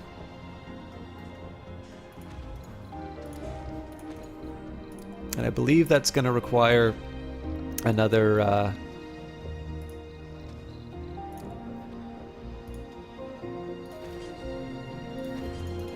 believe that's going to require another set of batteries. So currently the demand is 178. I believe we have enough to generate 180. So that's 20, 40, 60, 80, 100, 120, 140, 160, 180. And yeah, we're going to be adding another 15 to that. So we'll put another battery down.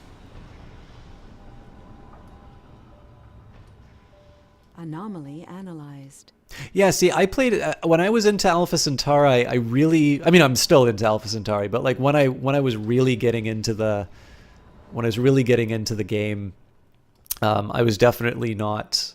I was not at an age where I could sort of like appreciate the detail. I just liked it. Actually, one thing I realized about Alpha Centauri, it's as a cinematographer, there's a film that I really like, and I studied a few times, called Baraka. If you've not seen it, it's a really good one. My first exposure to Baraka, it turns out, was not in a film-related context. It was they used it for a bunch of cinematics in Alpha Centauri. It took me playing the game after a big hiatus from gaming to realize that, but I thought that was really cool. But yeah, it's actually kind of neat that I just thought Alpha Centauri was a neat little science fiction story. I didn't appreciate that they had the same level of research. I like those things. Oh yeah, if you haven't seen Baraka, check it out. But yeah, if you play Alpha Centauri, reasonably soon, especially a short period after watching Baraka, you'll absolutely know what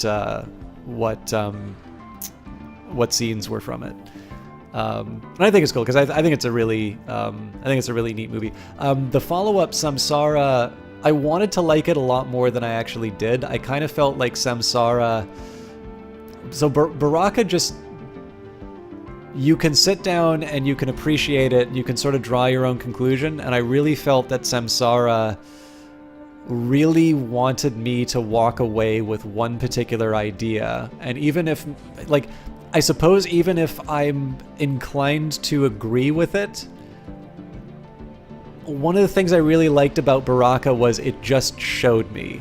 And I kind of wish that Samsara took the same approach. There's more to the barren environs of the Red Planet than meets the eye. A veritable treasure trove of undiscovered knowledge and wonder. Mindscrew, So long as you know where to look. I'm pretty sure Mindscrew was one of them, but I believe there was more than one.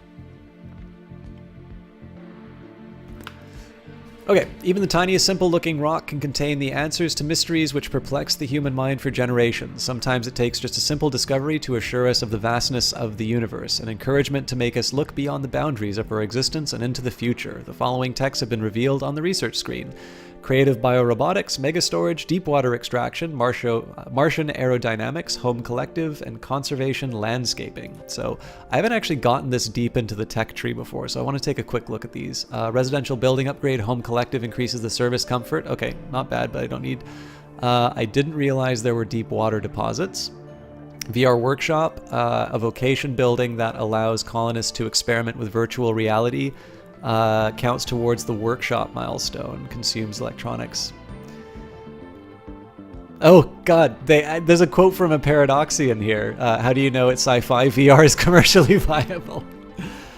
Oh, this is a really cool one. CO2 jet propulsion. So new building shuttle hub, houses and refuels shuttles that facilitate long-range transportation of resources between depots and resettling of colonists between domes.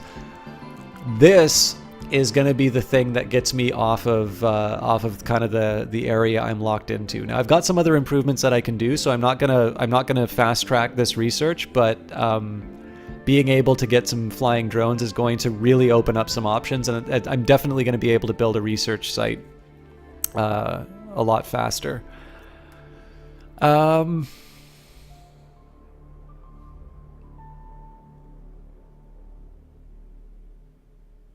Yes.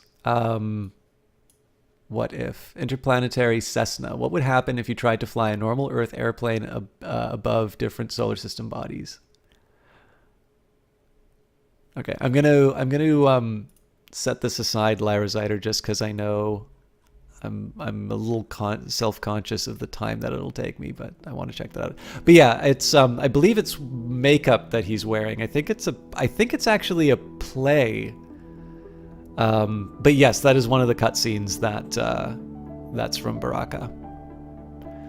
Okay, I don't actually have anything to do here. Extractor amplification is going to be helpful because I can crank up the water extractor. Although again, I'm going to need to put down more solar panels, but I've got the space for the solar panels now. So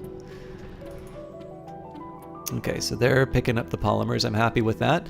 Until I start wiring up these stones, I don't believe there's going to be anything else I can pick up off the ground. Oh, nope. Metal up here. But yeah, everything else is underground. So what we're going to do here, while we're waiting for the cargo ship to arrive, so what are the most natural places for me to expand to? Well, barring something really impressive underneath these red spots, there's really only one place for me to get. There's really only one spot for me to get research, and that's up here. Now, it's not a bad research site. It's my cargo has arrived. Oh no, it hasn't. It's my expedition. So that's up here. Again, it's not a bad research site, but it's limited. Let's say so. Let's say like a medium dome. You know, I maybe tuck this into the corner or something like that. The good news is it'll have a source of water, but again, it invites all sorts of questions in terms of how I'm going to be able to expand this out if I need it. But of course, that's going to be where having some shuttle drones would be really helpful. Okay, this has got all sorts of goodies. I don't think I'm going to build a dome fast enough to have to worry about placement. So I'm going to put this this ship down.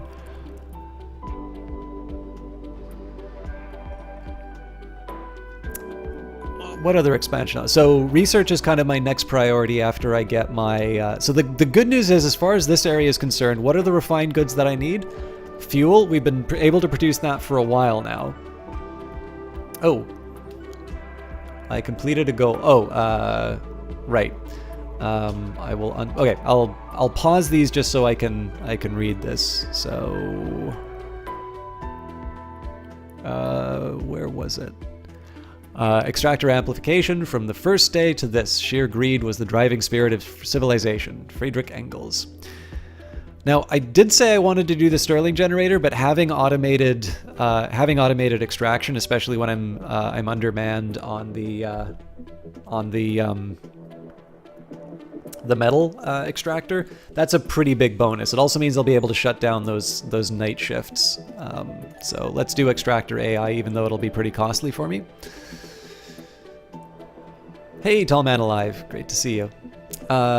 Also goals. So I've sort of been ignoring these a little bit. Oh, also I forgot. Here's where I can find this out. So I'm Europe. We're current default research from Europe is 400 per sol. Rare metal price of 22. You do get higher and lower values depending on what your expedition is. We start with a RC Seeker. Logi Lab is specific to Europe. It's another research building. I really should build one of them because it does give me discounts to certain types of technology, but again, it's just a matter of where my priorities are in terms of the maintenance requirements. Apparently I get 5 extra starting technologies. I believe that's to research. I don't think you actually start with them researched. And then we gain funding every time tech is researched. Gain double if it's breakthrough research. So, and then I'm a politician, so funding gains are increased by 20%, and we've got the Martian patents technology. So again, that was my choice here to trying to do a particularly research-heavy option. So the Triboelectric Scrubber Prefab. This was for researching 5 physics technologies. Next up, most likely one that I'm going to get is the 20 scientists.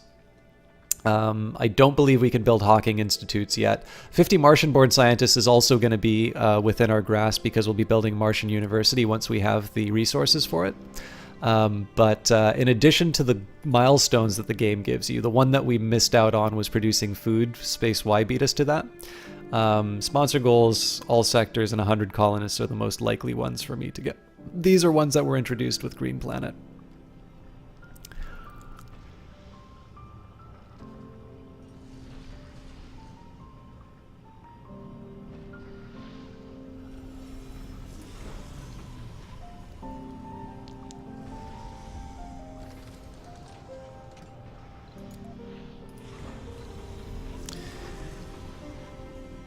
Okay, so the Victor 1 is unloading its drone force.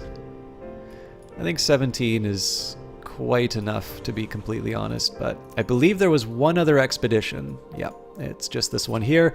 It'll want the RC Seeker, which is fine because it's not currently commanding anything, but what this means right now... Oh, this is where the progress is coming from. So again, it's probably unlikely that I'm actually going to be able to put down the greenhouse gas emitter I did try. I spent like $2 billion on research, but we'll be ready for tomorrow when Green Planet releases.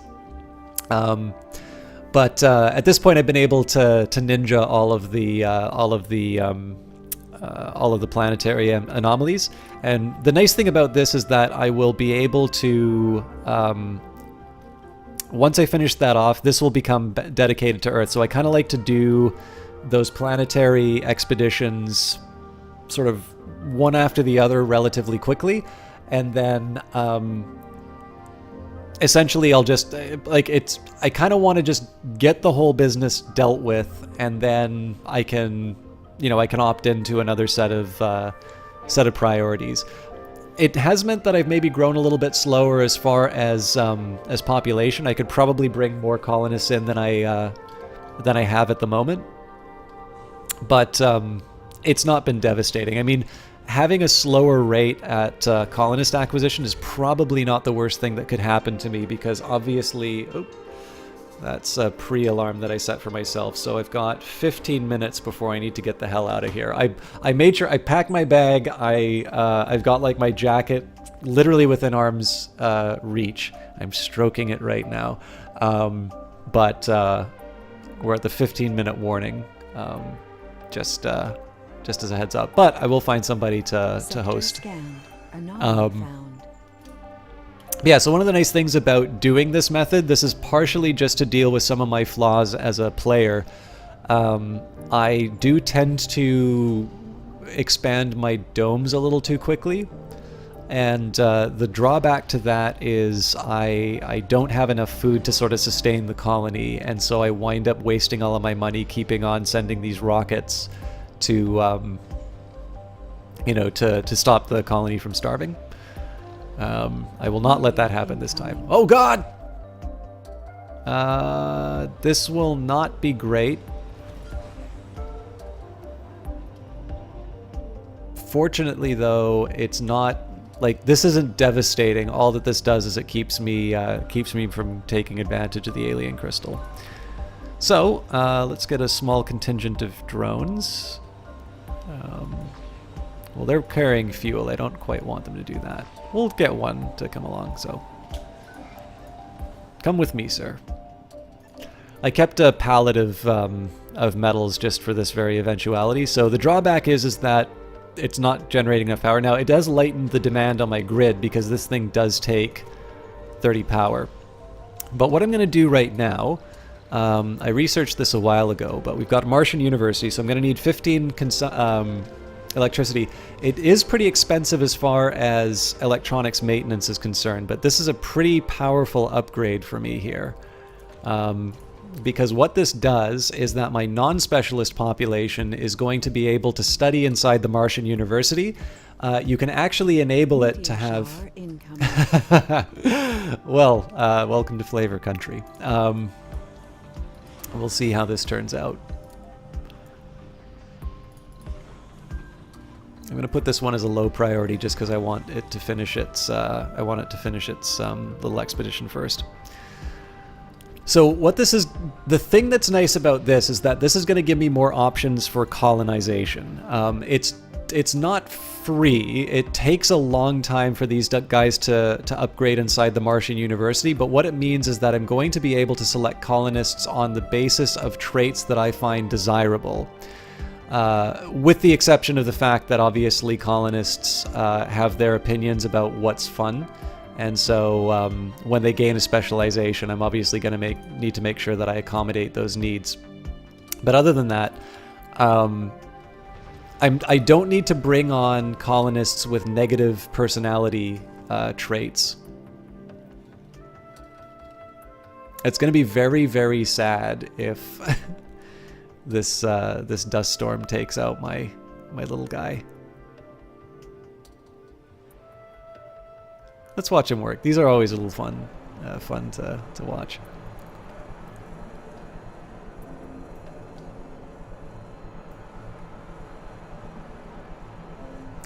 But yeah, basically, as long as I'm willing to put up with the time that it takes for those colonists to take on jobs that I want, it means that I can I can sort of bring on a bunch of non-specialists to just fill whatever jobs are available, and the colony is naturally going to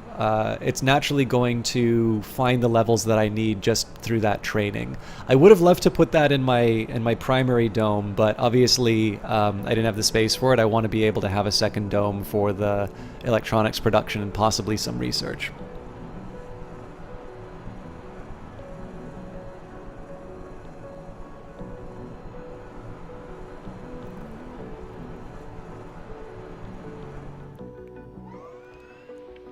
Oh, that was maintenance. He wasn't building. Anyways, we don't need to watch this. We don't need to watch this in real time for the whole duration. I'll get a slightly higher level view.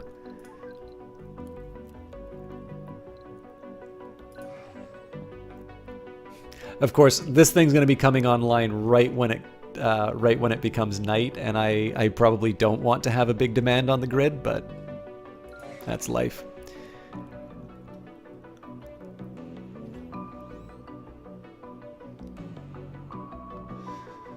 Alright, unfortunately it's autosave for me, so if I do a stupid thing like last cast, I won't lose too much progress. Okay, so it needs 6 more fuel. Let's get the Seeker closer to it, just because I want that to be able to go onto its mission right away. We'll probably not get to see the meteor shower before I'm done tonight, but yeah, we're good for resources. These totals do include what's currently sitting on the ship, but this is what we were talking about a little bit before, Lyra Zyder. You can see that it's gathering exports. 30 fuel, 30 rare metals. These fuel amounts change, by the way, depending on your colony. For instance, the Paradox. Which one of these is not working? Okay. Just these 3. Paradox, for instance, one of its drawbacks is that it takes more fuel to send ships. Although you can be a game developer, and yes, you can work all day as a game developer, and then when you go home to play an enjoyable game that you paid good money for, you can live the fantasy of being a game developer in space. But yeah, if you want, this is a particularly good breakthrough for me. If you play Paradox, you can build a building which is essentially dedicated towards the production of video games, and you get. I didn't build my solar panels for this thing. I need to do another 3. But yeah, it essentially gives you extra income, but it is it's not determined. It's sort of a random draw.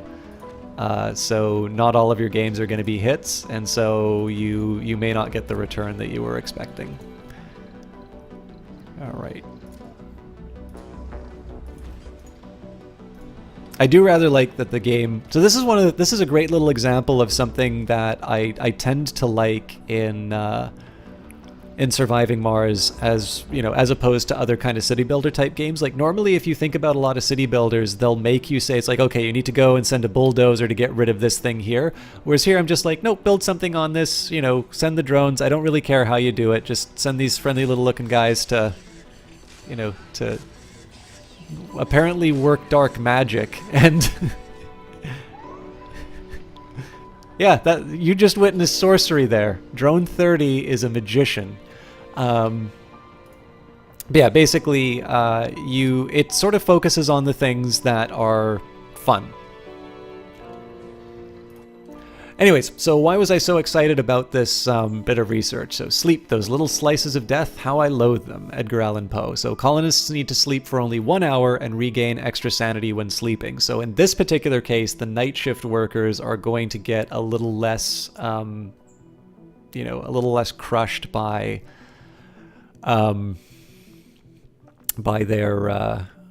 their shifts, or at least it will sort of there'll be that offsetting factor of getting the sanity on your 1 hour of sleep.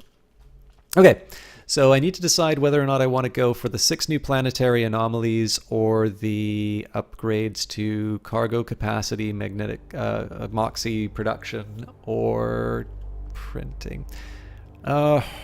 It's really tempting to go for the one that costs the least. I don't have electronics production yet. Oh no, I will, but okay. I am actually going to go for the Stirling generator just because these will be really cool to build. Stirling generators can be the sort of thing that get me off of solar panels, and once I'm off of solar panels, I can start considering. Okay. Once I start getting off of solar panels, I'm going to be a little bit more inclined to deal with creating an atmosphere on the green planet. I was going to show you a drone recharging another one, but unfortunately, it's not. They're not visible anymore. Or sorry, it's not.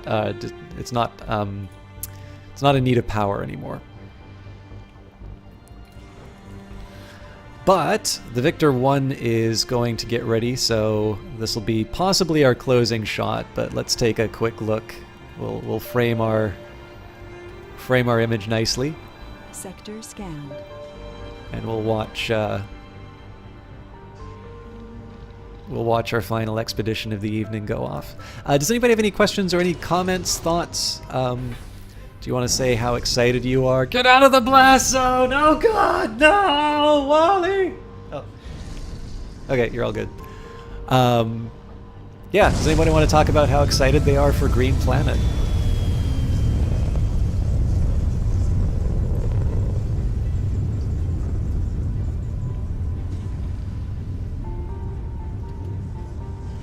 Endors, congratulations! I'm so. Oh, looks like they got a little dusty from the. We'll watch our drones help each other. Congratulations, Endors! I'm very happy to hear that. I can't remember if the future Mrs. Endors has visited. I know CPO Williams had a milady visit the channel before. Have I ever had a chance to? I don't think so, but maybe I'm wrong. Anyways, that's so good to hear. She hates streams, but she'll like me.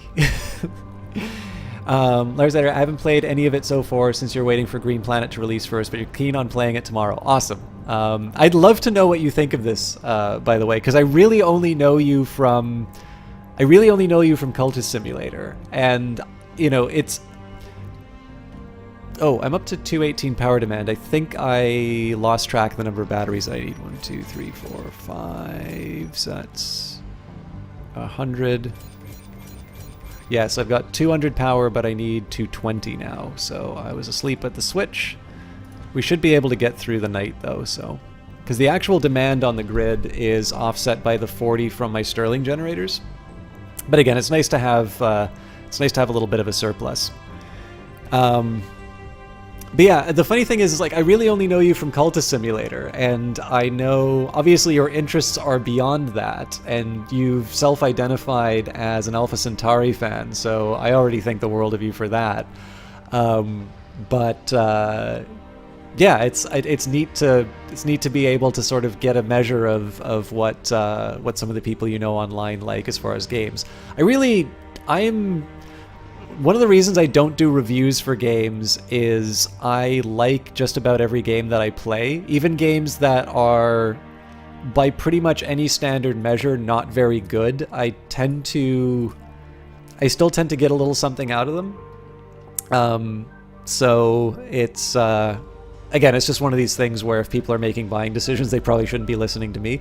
But that doesn't stop me from kind of being enthusiastic about the hobby and wanting to know what gets other people going. It's 2-minute warning, so I'm going to tab out really quickly and see if there's anybody who I can host. I am a little bit off my normal time, so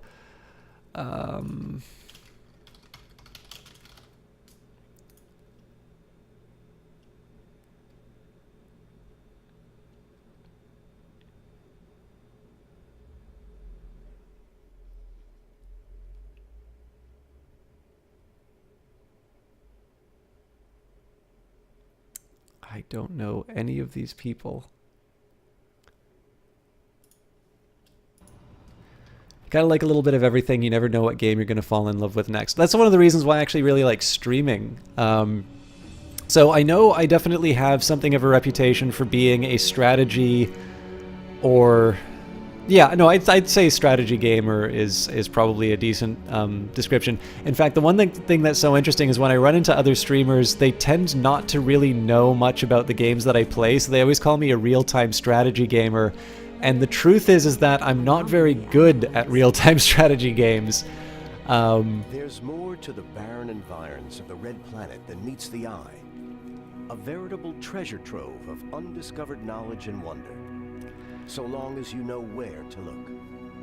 But I also tend to note the surprise, like even though I've done Wolfenstein and Doom, and I clearly had the time of my life playing them, I think people still get surprised when I play something like that. But that's one of the reasons why I really like, I mean, it's the reason why I originally found Cultist Simulator, was I was specifically on the hunt for something sort of unique, and then when I was looking for something unique, I'm like, well, this seems kind of interesting, but why don't I just do a stream of it? Because, you know, that'll be fun. Also got me my first streamer of Cultist Simulator merit badge. But yeah, like you never really know what you're gonna find, and streaming gives you a nice set of incentives to hunt down stuff like that. So it's actually one of the reasons why I'm going to the thing I'm going to now, because, you know, it's a local dev community. I'm not a developer myself, but I get a chance to sort of see the people who make these fun little projects, even if they're just sort of passion projects, if they're not commercial. So in addition to becoming more involved with a local scene, it gives me sort of access to stuff that I kind of find interesting and can share with you when it comes up. So you never played Metroidvanias before, for example, but Hollow Knight was your game of the year and now in your top 3 games of all time. Eyes of Sin always really encourages me to play Hollow Knight, so I've put a little bit of time into it, but I really want to sit down and have a good proper playthrough of it, because I feel like I should like Metroidvanias, but I definitely tend to find them a bit I've not quite been able to get I've not quite really been able to find my peace with them yet. I sort of feel like Dead Cells was doing a decent job of kind of getting me into it, but I think it's just because I never really played Metroid and I never played the Castlevania games.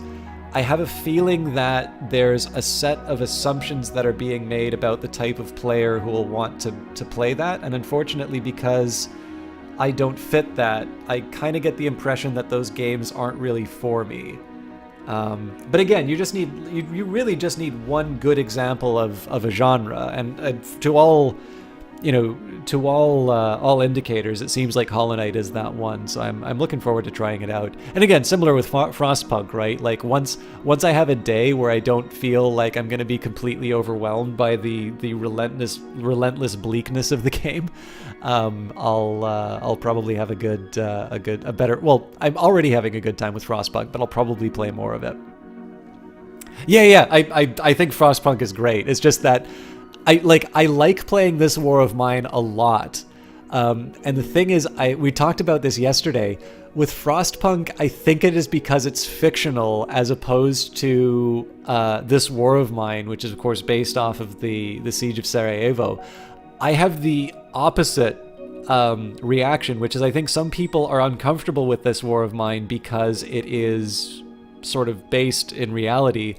I actually find the bleakness of this War of Mine manageable because it is based on a historical event. Whereas Frostpunk, there's that side of like, this is so unrelentingly bleak and like, this isn't actually happening. And I kind of feel bad that I'm, there's this invented suffering for the purposes of my entertainment.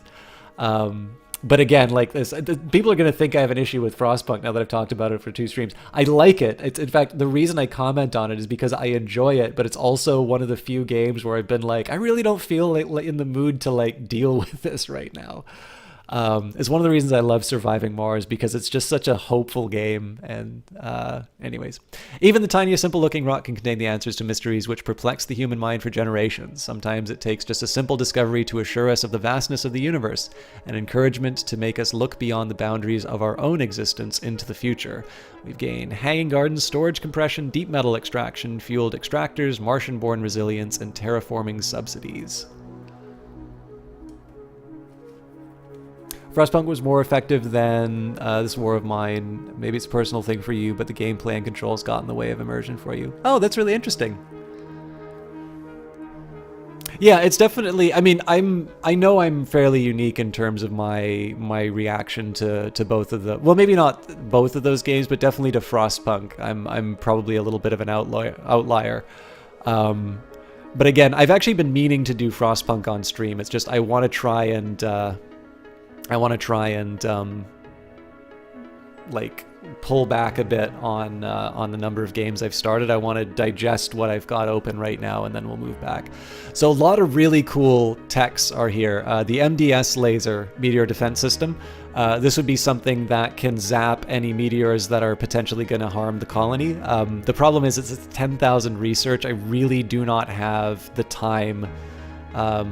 If my standards is 650, do I really want to spend over 10 days researching one technology? It's really hard to argue for that, especially when something like in-dome buildings require maintenance less often. Sustainable architecture is definitely a bigger priority for me. And then, of course, the funding bonuses of going for these quick little, 4-day projects. So... okay, I'm 5 minutes over. I really do need to go catch my bus. So let's save the game. Actually, you know what? I'm already late. So while this runs by, we'll talk about the future plans. So this rocket's on its way back. This one is... this one's going to be... So we're going to have 2 rockets on their way back to Earth. We'll put this guy back into the general population. So as far as sustainability is concerned, we're generating almost 7 polymers per day. Our consumption is 4.3. So I did import more polymers simply because I want to make sure that I have I have enough to be able to build some more technology. Oh, I can start with my my machine parts factory. We'll get that up. I'm going to need 50 electricity, so I'm going to put those... Well, I'll deal with that later. But yeah, so polymers are good. Machine parts, we don't really need that much right now. We consume 1.1 a day, but what's going to be happening is I'm going to be building some large wind turbines. Especially, this is particularly good because this is a higher elevation than if I had built down here. So eventually what's going to happen is I'm going to replace my solar farm, or at least I'm going to augment my solar farm with a wind farm. And that's going to mean that when we do atmosphere, the improving atmosphere decreases the severity of dust storms and meteor storms, creates environmental conditions for toxic rains and clear water rains to occur. Atmosphere applies terraforming boost to the power production of wind turbines and to the oxygen production of MOXIEs. It decreases the power production of solar panels. So the aim here, the machine parts factory, is going to open the door for me to sort of shift my my sources of electricity, as well as do some more meaningful work in terms of setting up my my terraforming efforts. We're going to start with vegetation and improving the temperature, and then atmosphere will follow shortly afterwards. So polymers were self-sustaining, although again we usually need to import them for building things like domes. Machine parts we will become sustaining pretty quickly, although it'll have a fairly heavy electricity cost in a little bit. But again, solar panels will handle that. And then the last priority is going to be electronics. We don't have the technology for it yet, but that's kind of the very last part. I'm going to need to generate a lot of them, so chances are I'm going to need 2 electronics factories. But the plan here is once I have those taken care of, I'm going to be in a position where I can, I can sort of say, okay, either this is going to be a model for like a major. How do I put it? We'll put this guy down. what this is basically going to translate to is this could be sort of a template for I want a full complex. So like let's say it turned out in this valley that this rare metals deposit was really worth it. I could say, okay, well, I can build something resembling this site to be able to kind of make it all link together. The reality is it's very unlikely that I'm going to wind up with sort of a distribution of metal and rare metals like this that allows me to have a colony in this shape. But of course, the good news is I started with a barrel dome because that was all that was available. Now I can start with a medium dome, which means that medium domes I think can be fairly self-sustaining. The only thing I would really be worried about there would be what do you do when your population grows? But that will be a question that we deal with on another cast. So thank you everybody for hanging out. I'm sorry that it's a slightly shorter cast, but this has been very fun. Again, thank you very much to Paradox for giving me an early look at Surviving Mars Green Planet. Obviously, we've only had 2 days with it, and my pace is a little bit slower, so we haven't been able to show off the real highlight feature of terraforming. We've talked about our strategy moving forward with it, and obviously we've seen some extra options available to us in terms of being able to do certain pursuits, certain missions and whatnot. I am going to keep playing this game, though. I don't know if I will do it tomorrow. I do actually already have a pre-recorded video of me playing Surviving Mars. It won't have all of the Green Planet features, but it may be... if I don't stream tonight, there'll probably be a vodcast with that anyway. It's going to be one of those ones where I speak with maybe a bit more of a calmer voice, and it's kind of the bedtime video to get people ready to go to sleep. But I definitely plan on playing some more Surviving Mars in the future, because I don't just do, when I'm given a press key for something, I don't just do it in the pre-release period. I do want to turn Mars green. I want to get to the end game, and I want to get to the end game on cast. So we've taken our first steps in the new DLC. I'm having a good time with it, and I'm really looking forward to seeing all of the challenges that will emerge from the greening of the red planet. I don't know anybody online right now. There are quite a few people playing Surviving Mars, so if you want to see some more Surviving Mars content, do feel free to click the game link below. The only other two that I can recommend right now, I do rather like watching Sheriff Eli. He's playing Mordhau right now, and Rift Tracks is always fun. But those are really the only two channels that I follow on there right now. Normally I would do a host, but instead of trying to jump through the list of things, I do actually need to... I gave myself like a 15-minute contingency for this very thing, but now I really do need to make sure that I get to the bus. So with that in mind, I'll be selfish. I won't host anybody. Please do check out some smaller, especially if you're watching Surviving Mars. Do check out some of the smaller streamers, because you might find somebody who maybe fits your taste a little bit more. Normally I would do a host in that, but I don't know who's playing Green Planet, so in this case I'm just going to abruptly end it. Thank you all for watching, and if I'm not streaming tomorrow, I will definitely see you Friday, and we'll figure out what we're playing then. But have a great night, and we'll see you next time.